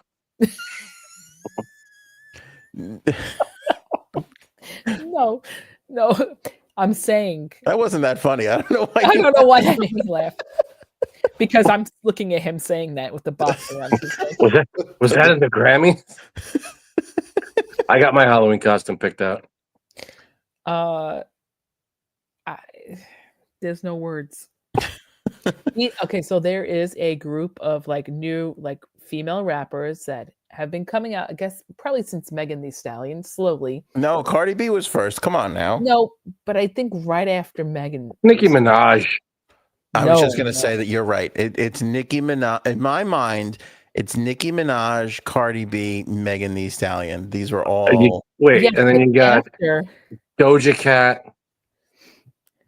Kind of, She's been around for like 10 years. I was just going to say, though, this is like this year, Sabrina Carpenter, Chappell Roan, and Taylor Swift. I thought all the Chappell Roan and Sabrina Carpenter songs were Taylor Swift. I thought they were all Taylor Swift songs. Oh, really? I thought every time I heard Sabrina Carpenter, I was like, oh, this is Taylor Swift's new album. This is good. You know what's weird? All right, Sabrina Carpenter's song Espresso won best song, right? Something, yeah. Something like that. Did you ever listen to the lyrics? My coochie pink, my booty hole brown. Exactly. No. She goes, that's that me espresso. That doesn't even, what does that mean? That's the line. That's that me espresso. She keeps the dudes up. Yeah. No, I get that. But the sentence doesn't make sense. That's that me espresso. Brown. Well, I mean, it's grammatically correct, I guess, but it's there. I mean, that's that me espresso. I didn't understand the. Yeah, that's that me espresso. I can't do this. I can't do. Listen, I don't want to look stupid, but when I point out grammatical errors in songs, I should support you. You're right. You got to support me a little bit. You're right about that. You're right about that. Appreciate it. Yeah, the song lyrics are getting out of control. They did let a motherfucker go on the Grammys. It was playing in the background. I forget what song it was now. It was one of the first few awards. Female singer wins, and she says motherfucker. That gets bleeped most of the time. And then they played it in the arena, and you could clearly hear it. It's clear as day over the air. That was motherfucker. Yeah, pretty bad. Let them fly. Who cares? Yeah, it was pretty bad. And I honestly, you're going to hate me for this too. I thought the fire relief thing was too much. They went to it like every 15 minutes. It was like it was like a radio bit. They were like, every 15 minutes we got to mention the high school names. It was like every 15 minutes they were like, don't forget to donate to the relief fund. It's like, oh, all right. Like, it was a big fire. This is a huge fire. It's a huge national tragedy. But can't I just watch the fucking? No, you can't. You're watching it for free. Suck it up. This is what you get. It's a room filled with millionaires and billionaires. Charge them $20,000 at a pop, and we'll get out of this okay. And then we don't. A lot of them donated. Taylor Swift, I think, donated $1 million. Well, she's just fantastic. There's nothing she can do wrong. That's true. But I hated that the Will Smith family was there. It was unnecessary. They put Beyonce in the middle. It was like, just keep it on fucking Taylor Swift. Oh, and the one Cynthia Erivo, I really can't stand her face. Who the hell is that? The girl from Wicked. Oh, okay, yeah. And I think I wouldn't have no problem with her, but prior to Wicked, I hated the other Ariana Grande so much that I think my hatred for Ariana Grande has just worn off onto Cynthia Erivo. You hate a lot of people. I don't go. Really don't like her. And I really didn't like how Cynthia Erivo. Remember that story? There were fans who made like a poster. I can't talk to you with this fucking place. Why not? There were fans who made a poster and it like covered her face, like the shadow, put like a shadow over her face. I'm against all face. Anytime someone's face is obscured, I don't think that's a good idea. Well, she got all bent out of shape and like scolded the audience and like, I've fought for my chance for years and how could you cut? I'm like, these are fans of the fucking thing. They're excited. They're making their own posters. Be happy about it. You know? I don't care. I have to take it as a problem. Anyway. All right, Frank. Last topic, the tariffs. We have another topic? God. Yeah, I know. It's been too long. It's been too long. Let me go through it quick. So President Trump threatened the tariffs over the weekend. Saturday, he said, hey, tariffs are coming. I'm imposing them. They'll kick in midnight on Monday. And then between Saturday, when he announced the tariffs were happening, and today, we have a commitment from Mexico to put 10,000 troops on the border on their side to intercept fentanyl and people from illegally crossing. Justin Trudeau, from what I understand, had an hour-long conversation with President Trump where they came to an agreement on fixing their trade relationship, which, by the way, they both agreed on the last time he was president. So he causes the problem and then somehow fixes it, and we're supposed to say he's a hero? Well, I'll say this. Out of all the presidents in the last 20, 30 years, I don't know one of them that got Mexico to commit 10,000 troops to their border? Yeah. Is that right? Correct. You could back that up? You sure about that 5 minutes? I'm sure about that 5 minutes. Okay, I'll go with you if you're saying it. I didn't see that. I didn't look it up. Yeah. 10,000 troops or 10,000 more troops? We have to clear that up. Is he more? I don't know, but he agreed with. He made a deal with Mexico. I think it was 2021 to help out with the border. He sent more people. Yeah, he got Mexico to send their army there and help out. Okay. Well, I think so. Anyway, to answer your question, to your point, this is what he does. Like, he talks crazy. He fucks everything up, and then he comes back in and gets and smooths it over and gets it. Like, that's his art. You read Art of the Deal. That's what he does there. He just asks for all kinds of crazy shit, and then settle somewhere in the middle, which is really more on the side of what he was trying to accomplish. What did he accomplish? Well, I mean, to get more troops on the border to stop the fentanyl. He could have just asked them. He could have just said, "Can you help us out with the border and send more people?" He had to threaten our allies with tariffs, and which doesn't even threaten them; it threatens us. And he has to. This is Canada and Mexico, our closest allies, and he's starting a trade war with them. It's like, maybe just ask them, "Hey, help us out a little bit here, help us out there. We'll help you out here. Don't be a dick." I mean, that should be rule number one. Don't be a dick. That's not his style. That's not what he does. Okay. This is not how he operates. That's not why people voted him in, by the way. They didn't vote him in to be nice. The Democrats have been plenty nice. I think people are tired of us being nice. I think that's kind of the whole point of it all, right? I mean, like, you look at him pulling out of the World Health Organization. It's like, yeah, what the fuck is that, though? Why would he do that? Because I think a lot of people have an issue with, we still don't know. The job that they did during the pandemic was not good. They've trying to get away with all sorts of stuff that we still don't know what happened exactly. So we're going to deal with nothing rather than the World Health Organization. I don't disagree with you from a standpoint of, look, there is a, because that's like saying we want to go to the moon again, but I'm not going to deal with NASA or space. I'm going to. It's like, well, then how are you going to be any kind of player to do anything unless you're part of the World Health Organization? That's a pretty big deal. And when you leave that, now you're on your own and you're starting from scratch. So you're an idiot.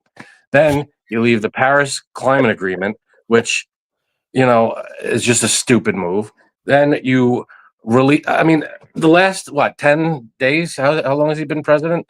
Has been a fucking disaster. It's only been like 15 days. Yeah, it's been like 15 days, and he released all these January 6th people without looking at each trial.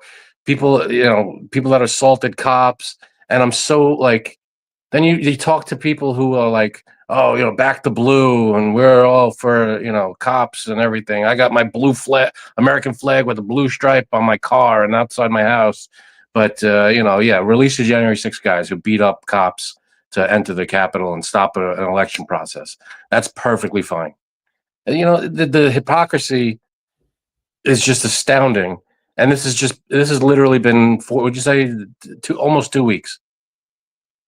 And it hasn't stopped, and it's not going to stop. It's going to be 4 years. I don't even know if it's been a full 2 weeks. Do you really think Now he's got what? No, go ahead. Now he's got Elon Musk in the fucking in our Social Security. What's it called? I can't remember the name of it. But he's in he's got a private citizen just because he's a billionaire now has access to all of our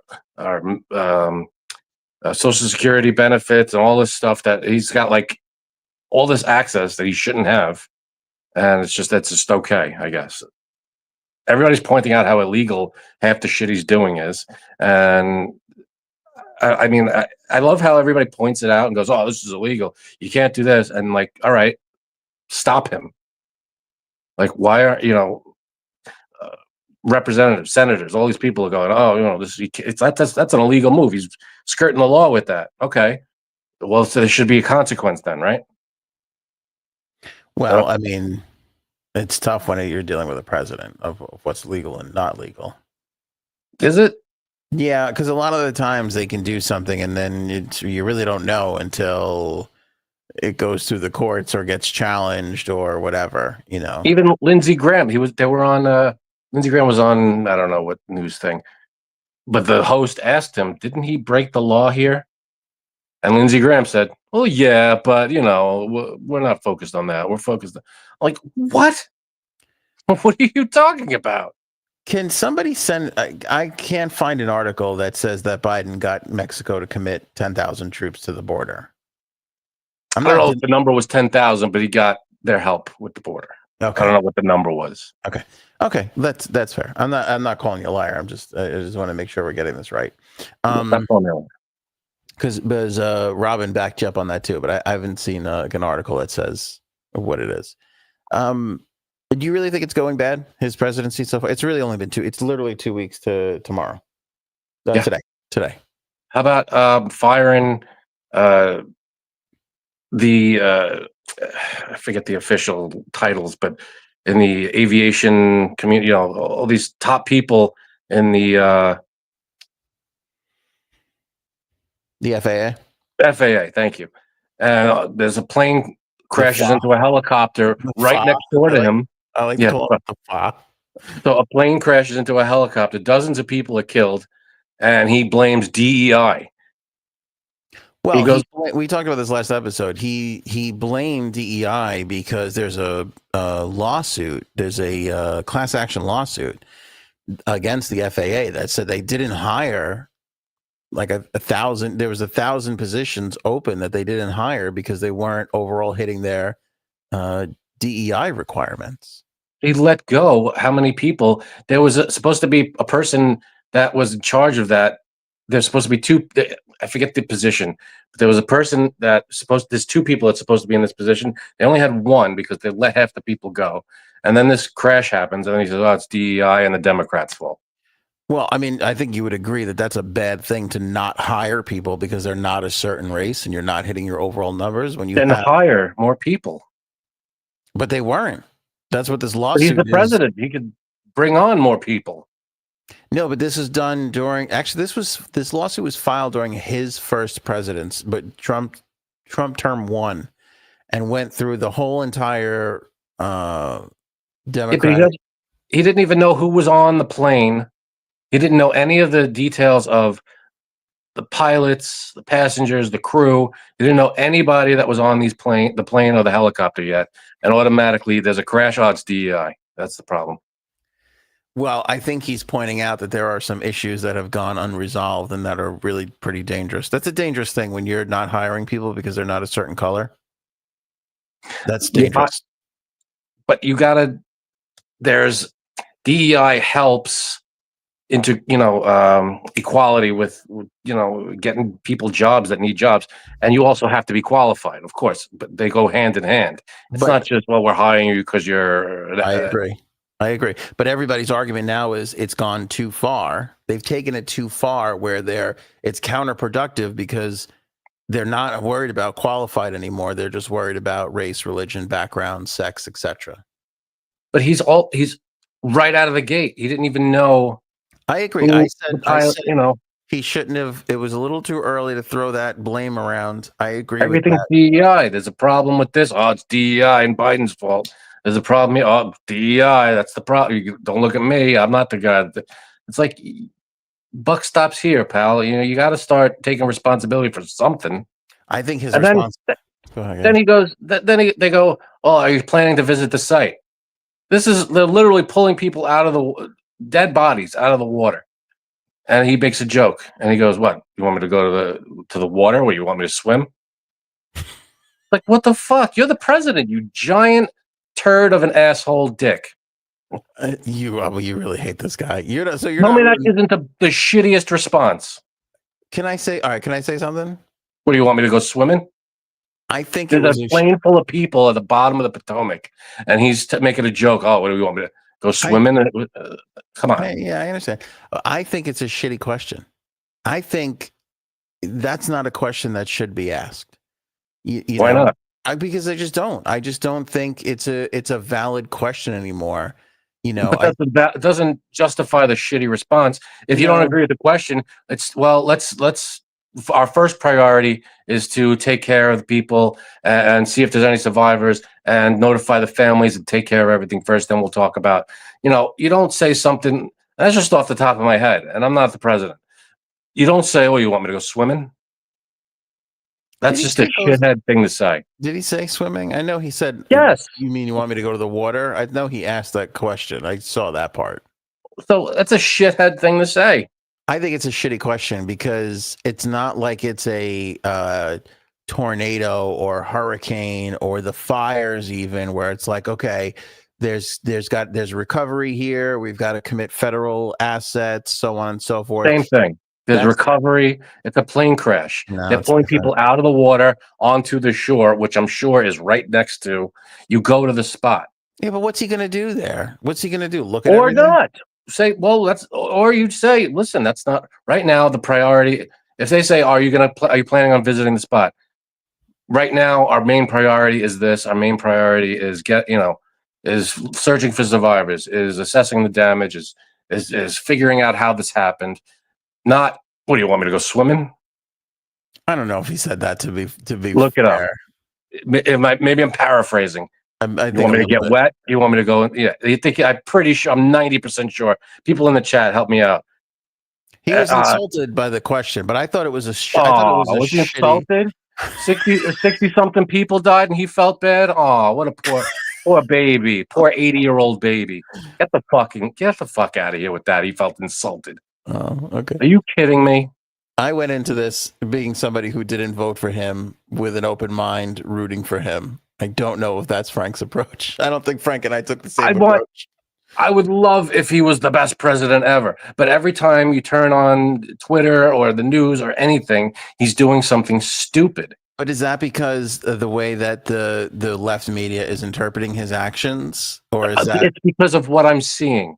I could hear his mouth and see, the media is pointing a camera at his face. He's talking. I hear it. And I go, that was a stupid thing to say. That's how I'm interpreting the media's spin on it. Yeah. So that's fair. Am I wrong there? You're not wrong. That's a fair point. I feel like the tide has turned. People are tired. That's why they voted for him. And the age of are you going to visit the crash site question is over. It's a question asked to catch him in a bad moment. And I think that doesn't make sense. I don't think anybody's impressed with that. I don't think anybody would have been like, what a good president. He went to the crash site. He went to the side of the water. Are you kidding? He was pointing at stuff. They pull that shit all the time. Oh, look, he went to visit the hurricane victims, or he went to this, he went to that. It's a different thing. Same thing. It's a tragedy. It's a disaster, and it's something. If the president, and it's literally next door. It's not like he has to take 2 days to fly somewhere.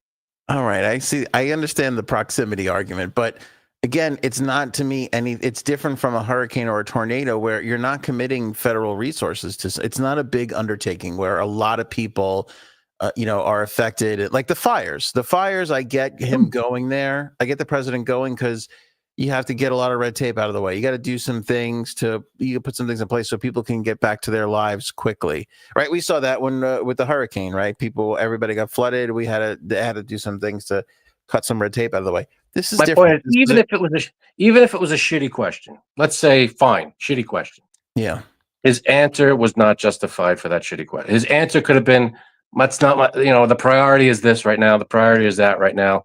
We'll take a look at whether or not I'm going to head down there. I don't want to get in anybody's way. If there's a need for me to be there, I'll be there. But right now, we're just assessing the damage, and we'll see. Down the road, maybe I'll make an appearance just to comfort people if I need to. Anything else other than, what do you want me to go swimming? Come on. He said the swimming concept. Thank you. Christella's backing you up on that. I'm smiling because nobody will ever win an argument saying that Donald Trump gave the diplomatic answer. You're right. He's not that kind of a guy. But then he's an asshole, and you shouldn't be the leader. I'm sorry. I'm not expecting him to do that. I guess I've lowered my expectations because it's like he's never going to be that kind of a guy. I'm not going to expect him to be that kind of a guy. He doesn't get a pass. I'm sorry. This is what the office demands. You can't just, you have to raise yourself up. You can't lower the standard of the presidency. You have to raise yourself up to the standard of the presidency. That's how it should be. I feel like you're making a point that I would make 99 times out of 100. But the reason why I'm not right now is the world has changed.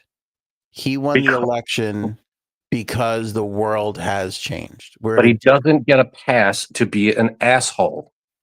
You don't see him be an asshole and go, "Oh, that's just Trump." No. Are you talking about, wait. Are you talking about a pass hole? Is that what you're saying? You don't get a pass hole. You don't get a pass hole. No pass holes given. You get called out for being an asshole. We can't all. It's just because he's lowered some standards doesn't mean we all now lower our standards. No, we have to keep our standards up, or else we're just going to keep dropping it and dropping it and dropping it.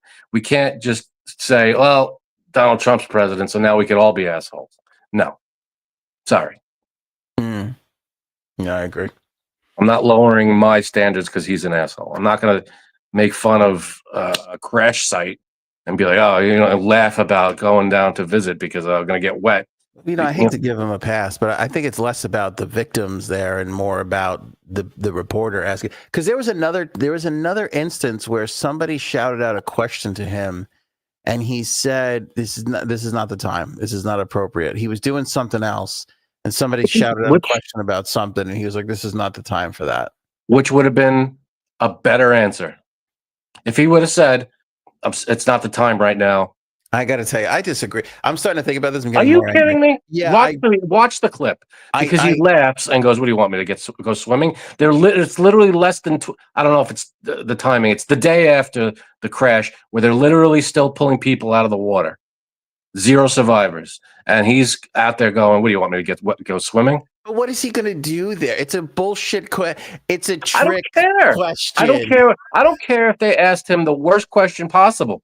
I don't care. I don't care if they asked him, "Are you going to get scuba gear and go down there and help?" He said, "That's not my." He has to come up with an answer that is befitting of the leader of the country. He's had to come. That's the job. You have to say something comforting. You have to be the leader, and there are family members watching him, and he makes a joke about going to the. I mean, come on, you can't. How could that's indefensible? It's a trick question.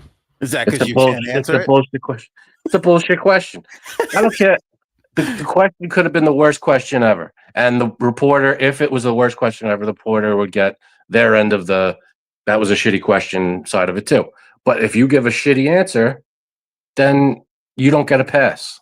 You gave a shitty answer, and that was the worst. What do you? No, that's not the. We're not doing that right now. We'll let the emergency people do their work, and if there's need for me to go, I will go. But let's, right now, this just happened, so we're assessing everything. Any other answer would have been great. I don't disagree with you. He could have been like, I'm not going because we're gonna let the rescue effort go underway. I can't argue with that. That's off the top of my head. I didn't even prepare. Yeah, that's the nicer way to do it. I don't deny it. But what I can't let go is we're letting that reporter off the hook because we're living in a time where there's such backlash to the left and their policies and everything, so much so that people just threw their own interests to the wind to vote for this guy for any. I mean, I don't know if that point has come across yet to some people where this country is so desperate for change that they put him back in the White House. I'm sorry. Every election, everybody goes, "Oh, we got to get change in the White House." Every election is, we got to change it up. Or every 8 years, oh, we're looking for change, and it goes back and forth. Democrat, Republican, Democrat, and we need change now. Every election, this is no different. But the problem is, they elected an asshole for some reason. I will never understand his allure and how he's so infallible, and how people can look at him and go, "This is the guy that's going to get us out of trouble." He's putting us into more trouble. He wants fucking RFK to head the CDC, like the guy that was anti-vax. He's got all these situations going on, and he's the guy that you want in charge of our health. I mean, Health and Human Services. Yeah, Health and Human Services. Sorry, not CDC. I don't know. I don't know if he's going to. I don't know if he's going to make it. He might not. But you got what's his name in charge of? Was it the FBI? The news reporter. Yeah. Where are his qualifications? He gets in, no problem. Why can't Republicans look at this guy and go, "No, not qualified. Give us another guy." I don't care. All right, because they can't push back against the president. President could just easily. You have to be as bad as Matt Gaetz to get that response from the rest of the Republicans. Well, Matt Gaetz, I'm not sure if he may have gotten in if he didn't resign, pull his name out of the hat. I wouldn't put it past the Republicans. No, he only pulled his name out because they flat out told him behind closed doors. So why couldn't they tell this guy? And listen, we're not going to put you through. We need someone more qualified, because they can't say no to Trump. And I don't understand this. I have to bend, take a knee in front of this guy every time. Why can't you say no? You're an equal body. This is not. You have to kiss his ass. You have to hold him to accountability the way he does to you. It's checks and balances. You can't just bow down and kiss the ring. That's not what this is. I think people voted for him because he is an asshole. Well, then that's a sad situation. And I think, people are, and I was going to say this before, but you were on fire. I didn't want to get in your way. I think people are happy that he's pulling out of the World Health Organization because I don't know if it's working right. Now, I'll say it's probably better to have a fallback plan in place before you do something like that. But that's not the kind of guy he is, And I also think there are certain instances where you just got to kind of like yank the Band-Aid off, similar to the way I praised Biden for pulling out of Afghanistan. I know that didn't go all that well. I know he caught a lot of shit for it. But it's like at a certain point, you got to be like, hey, enough is enough already. You got to rip the Band-Aid off. I guarantee if one person died in a helicopter crash or a plane crash outside the White House in the Potomac River during Biden's administration, Trump would have been all over him. Like, oh, are you kidding? Yeah. You know, Yeah, plus, of course. Yeah, Trump's an asshole. But the other problem is he's an idiot. Yes, he's smart in terms of manipulating and conning people, but he's also quite stupid when it comes to his job. Like concepts of a plan for healthcare is not a plan for healthcare. You've had, let's see, 9 years to come up with a healthcare plan, and you have nothing. You have Yeah, but you it's literally said, "Oh, it's all right." Well, it should be anywhere from 2 weeks to 4 months. It should be. We'll be right there then. Okay, we got concepts on the way. Everything. And with Trump's help, we'll get that. What was it? What was we'll get that chicken. Yeah. You have an apartment, to my understanding, may or may not contain a chicken. And with Darren's help, we'll get that chicken. With Trumpy's help, we'll get that healthcare plan. Yeah. But it's like every answer, it just demonstrates this. It's hard to listen to him speak without going, this guy's an idiot. Like he's not smart. People in terms of his job. Yeah, I know. Again, you know where I was before the election. I think the election made a huge difference, and I think people. I don't think you appreciate the difference. I don't think you're impressed by it or care about it. What difference? What do you mean? I just think that if you can get, I mean, you look at all the demographics where he did well and he increased in minorities, in women, in African Americans. He beat an African American, despite not being able to admit she was an African American woman. He beat an African American woman to become the president. It was his second time beating a woman to become the president. Half the fucking country is women. More than half of the country is women. This should have been a runaway. Yeah, but I don't. Yeah, that's my frustrating. That's why I'm so frustrated, because I don't understand. And I feel like if you ask Trump supporters to defend why they voted for him, I don't get the answers, because like you could bring up a laundry list. I mean, like 100 things that go against the guy. But if he does one thing in their eyes that's right, oh, this is our guy. January 6th should have been it for millions of people. They should have looked at January 6th and went, we can't have this guy fucking running things again. That was what my stance was. People disagreed. A majority of the country disagreed. A big majority of the country disagreed. And that's what makes me think that we're just playing in a different, like, again, I mentioned this a bunch of times. The people who loved Bernie didn't feel the need to go to Hillary. They went to him. Because I think people are so desperate for change that they will take an asshole who broke all the rules, who's not really a nice guy, who's not diplomatic. I'm all for if a guy could be a tough guy, but if he's smart and if he doesn't piss off our allies and he isn't, dismantling shit and doesn't have a plan for anything, he's doing these tariffs. You hear what he said recently? He goes, it's going to be, we're going to, before the election, we're going to bring groceries down. We're going to bring groceries down. And now the tariffs, it's going to be hard on a lot of people, but they understand. That's literally what he said. It's going to be hard on everybody, but they'll understand. Yeah. It's like, oh, okay. So now prices are going to go up. Great. And it's mind boggling how people don't listen to him talk and go, this guy's an obvious con man. I mean, it's just, he couldn't have been more of a con man unless he was wearing like one of those question mark fucking suits. Like Matthew Lesko? Like what? Like Matthew Lesko, the guy who wore the question mark suit? Yeah. I was thinking the Riddler, but sure. Okay. No, the Riddler would have been better. Yeah, sorry. Okay. No, but I'm with you. But it's very, I don't. Well, let me ask you this, because again, a big liberal person I know the other day said to me, I talked about this last week. You weren't on this episode, but I talked about it and I wanted to get your input. Hit me. People are happy with what's going on with the deportations.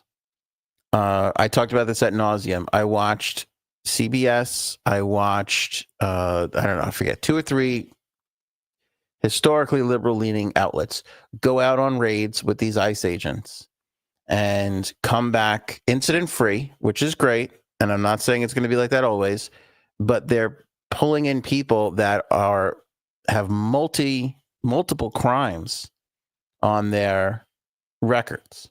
They're also pulling in people that don't. They pulled in people because they were overheard speaking Spanish. There was a case where just because they were speaking Spanish, they were detained. Yes. Even Bird said a friend of her daughter's or whatever, I forget what it was, Bird, sorry. If her parents gone. Yes. Sad.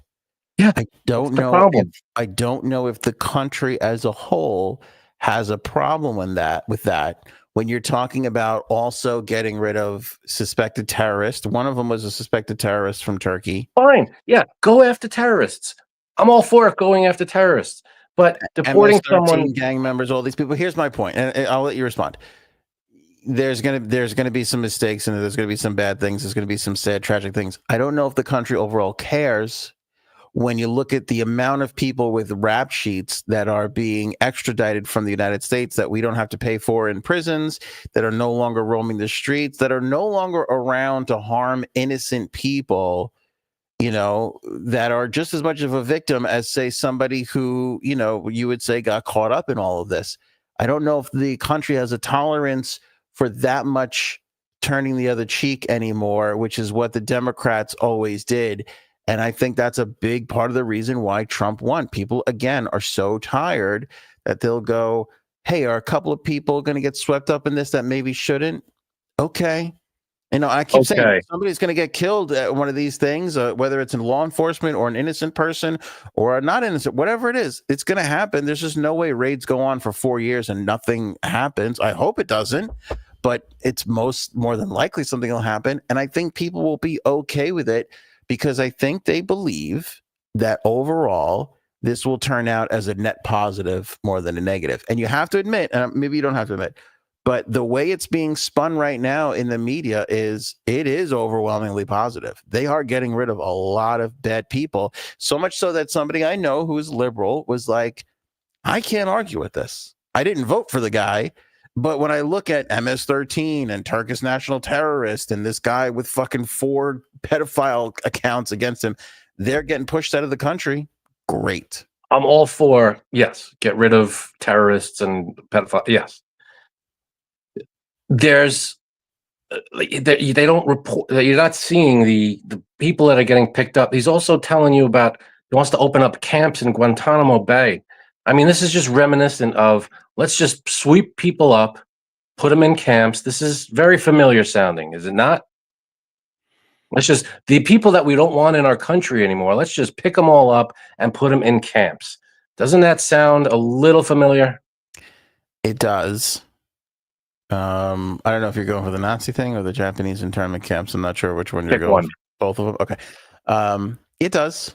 Yeah, it does. But I think we're talking about a huge problem that nobody, again, from Reagan to Bush to Clinton to Obama. And I said this too last episode. There's a clip of Obama going around talking about deporting people, and it's going to be the biggest deportation. And he did deport a lot of people. Nobody got mad at him. Trump comes in with the same promises and everybody's fucking through the roof upset. He's talking about, though, the problem is the difference is that there's got to be they're just sweeping them up and getting them the fuck out of here. There's no also the process is not there. I'm sorry. I thought I could sneak it in a couple times. I should have shut up. I'm sorry. Sorry, go ahead. I was going to say Trump's doing it in a navy blue suit. That's the difference. Probably it's the big long red tie, and it's not the tan. Yeah, it's not the tan suit. That's such a big problem for everybody. Sorry, go ahead. Yeah, if there's a huge, like people are saying in the chat, Robin, if they have 34 felonies, they should be deported. If people are guilty of crimes and they're on the run and this and that, but if they're, the economy is we have millions of people that maybe there are people that are here illegally. But they're also adding to the economy, and they're a part of the society, and they're part of the system. Well, and granted, but let's focus on Robin's comment here because it's a good point. If they have 34 felonies, they should be deported. I said in the last episode we were talking about this. why weren't the Democrats doing this? And B, if they were, why weren't they doing a better job telling everybody they were doing it? Because that certainly would have helped them win a fucking election if they knew how to get the word out there on what they were doing. The fact of the matter is they weren't really doing it for the last 2 years of the Biden administration. I think you missed the point of Robin's comment. Oh, because he has 34 felonies. Right. I did miss it. It's really funny. Okay.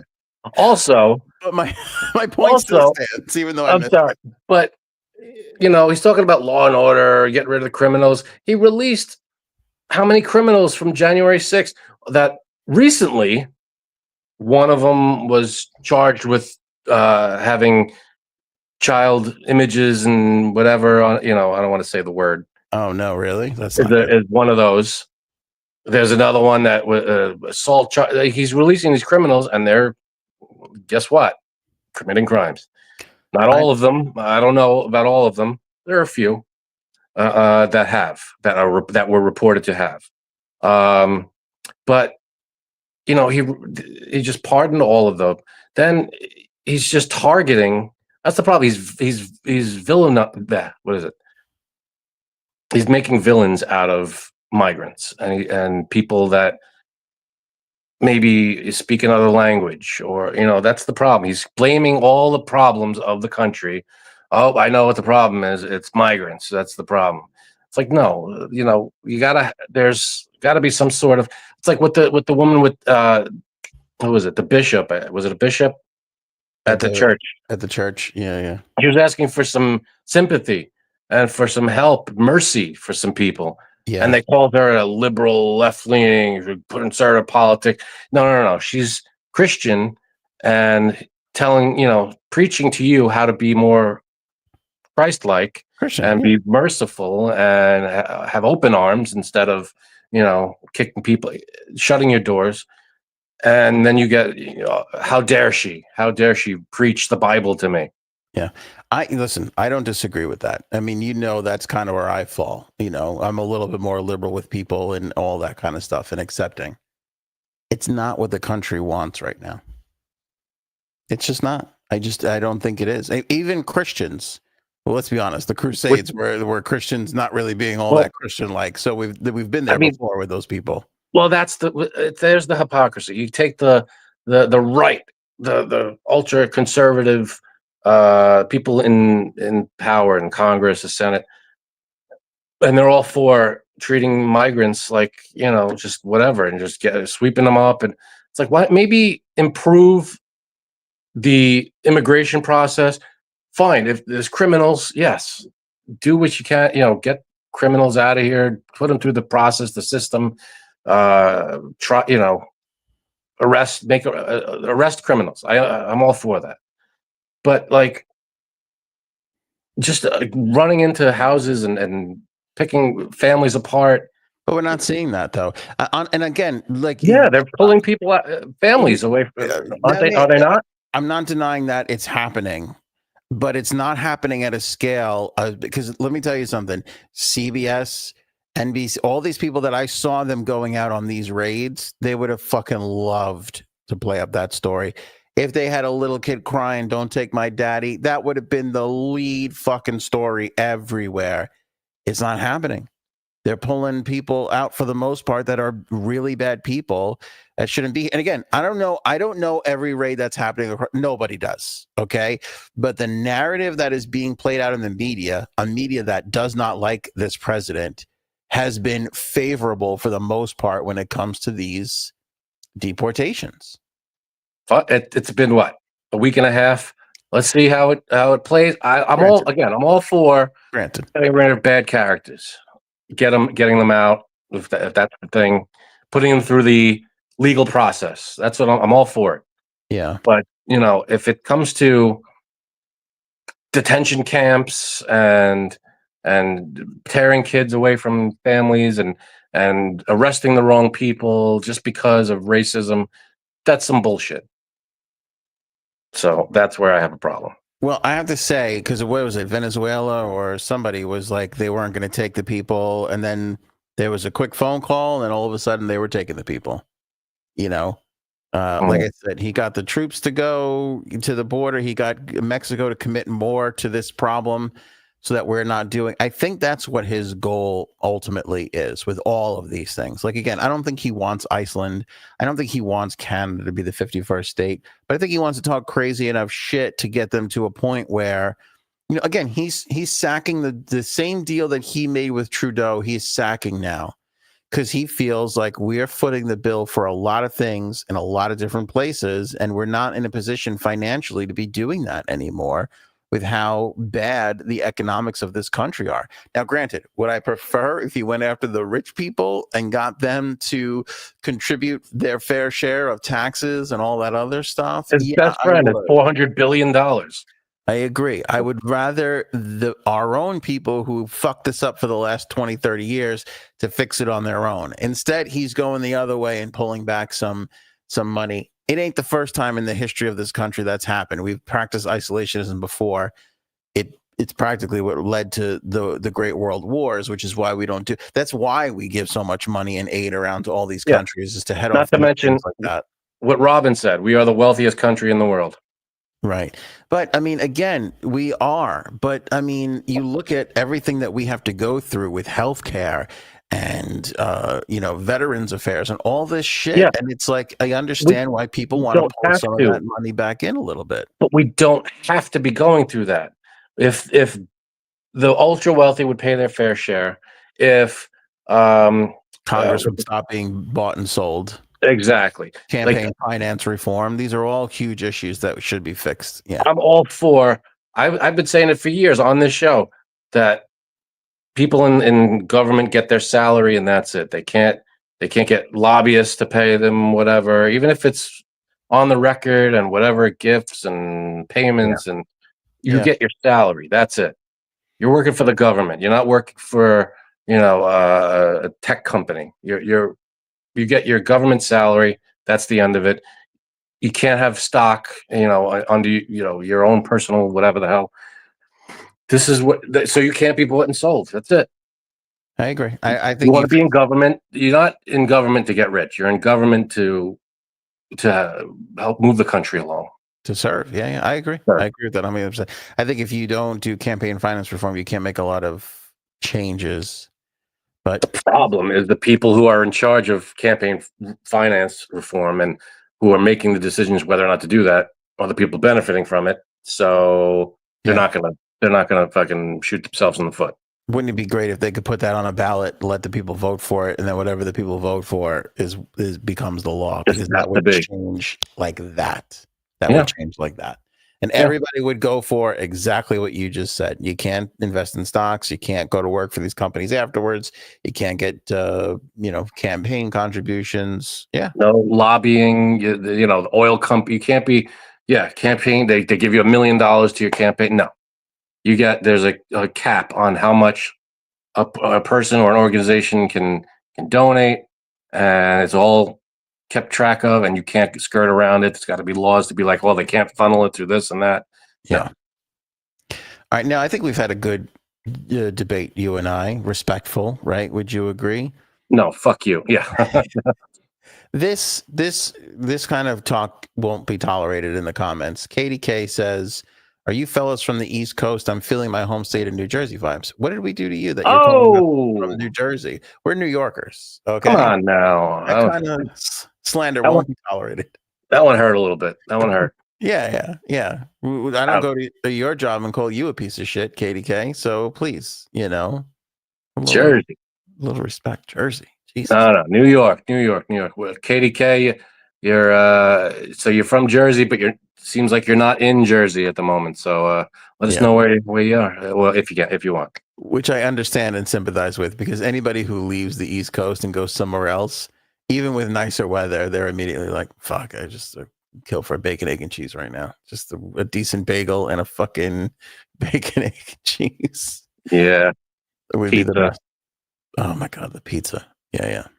Even people who stay in, even people who go down to Florida are like, fuck, I just need a little snow and fucking pumpkin pie. Just want to feel like it's fall, for Christ's sake. It's 85 degrees all the time, always. I don't think Katie, there you go.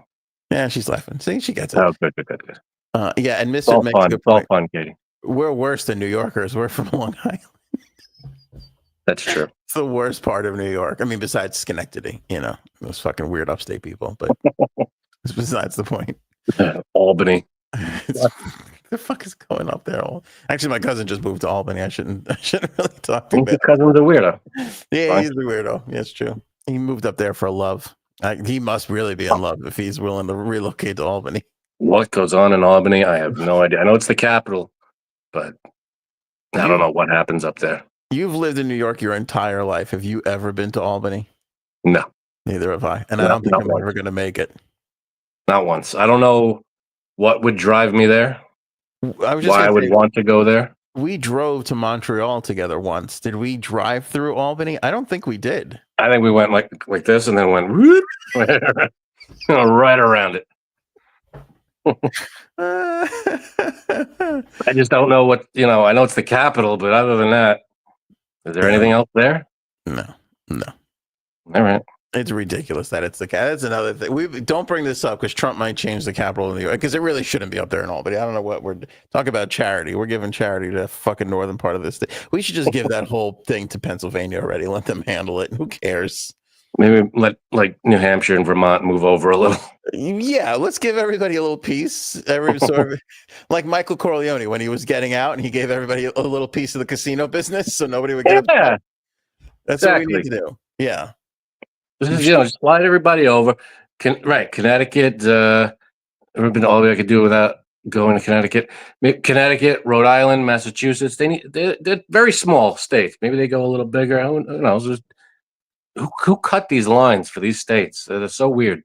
Let them stretch out a little bit. Let them get a little leg room in there. Get some new. I agree. Should we keep Westchester? Where do we cut it? Do we cut it at the Bronx, or should we go up to Mount Vernon? Maybe a few of the Chesters. I like some of the Chesters. Some Rochester, some Westchester. There's a couple more Chesters I'm not thinking of, but let's keep the Chesters. Port Chester. You're right. We could use some Chester in. The Chesters is good. I like a good Chester. All right. I wanted to end the show a while ago, but I feel like you've been waiting to pounce on the Trump thing. I wanted to make sure you get your shit out there. You get your voice out there. People love you, Frank. I have. Now I'm exhausted and I want to go to bed. Okay. All right. Good. I just want to make sure you're done. I think, listen, I'm supporting the guy for now. Are you still talking? Okay. All right, I'm just saying, I'm giving him a chance. I wake up every day to comments and rest in peace, Chester Bennington. That's a good moment of silence for Chester. Chester. Is today the anniversary? No, you were just bringing up Chester's. I think Flying Y was just trying to be respectful. Oh, okay. Chester Bennington. But I'm rooting for that went right over my head. I'm sorry. That really did it. The Chester thing, yeah. I was like, why are we bringing up Chester Bennington? Just said you like the Chesters. Yep. That's right. I did that before with Robin's 34 count felony counts. That went right over. Yeah. We're not always catching everything. Sorry. We're exhausted too. Yeah. But I'm rooting for him. I wish some other people would or give it more of a chance, especially in these first 100 days. Let's see what happens, and then we could start with the criticisms and everything. I think some liberals don't want to admit he's making some good points and actually pulling off some decent things. Again, we are only 2 weeks in, but I feel like he deserves a little more of let's see what he can do this time around. I could be regretting that, in a month and 2 months and a year from now, but I feel like we give everybody a little bit of the benefit of that up front. Frank disagrees. No, I think we should start drawing up impeachment papers. Get him the fuck out. That's my point of view. All right, fair enough. Boy, this was a long one, Frankie C. We gave the people their money's worth this time around, I feel. You're welcome. Very welcome. We'll be raffling this off if anybody wants it. Hey, somebody's going to want that. Keep that in the archives. I think the back of it has my address on it, so we'll take that off. Like the sync thingy. Somebody will find a way to... I'll be shipping that halfway around the world before it comes back. It's just a box, so it should be... We'll fold it up for you. All right, that's it for us. I hope you enjoyed all the conversation. We'll catch you guys next time around. Pick up Aaron's book, Oval. Link in the description below. Back Wednesday, Friday to get through this week with you. Until then, enjoy that Taco Tuesday, everybody. Go get some tacos tomorrow. It's going to be good for everybody. Show me potato salad. Starving. I love a fish taco right now. Maybe we should go now.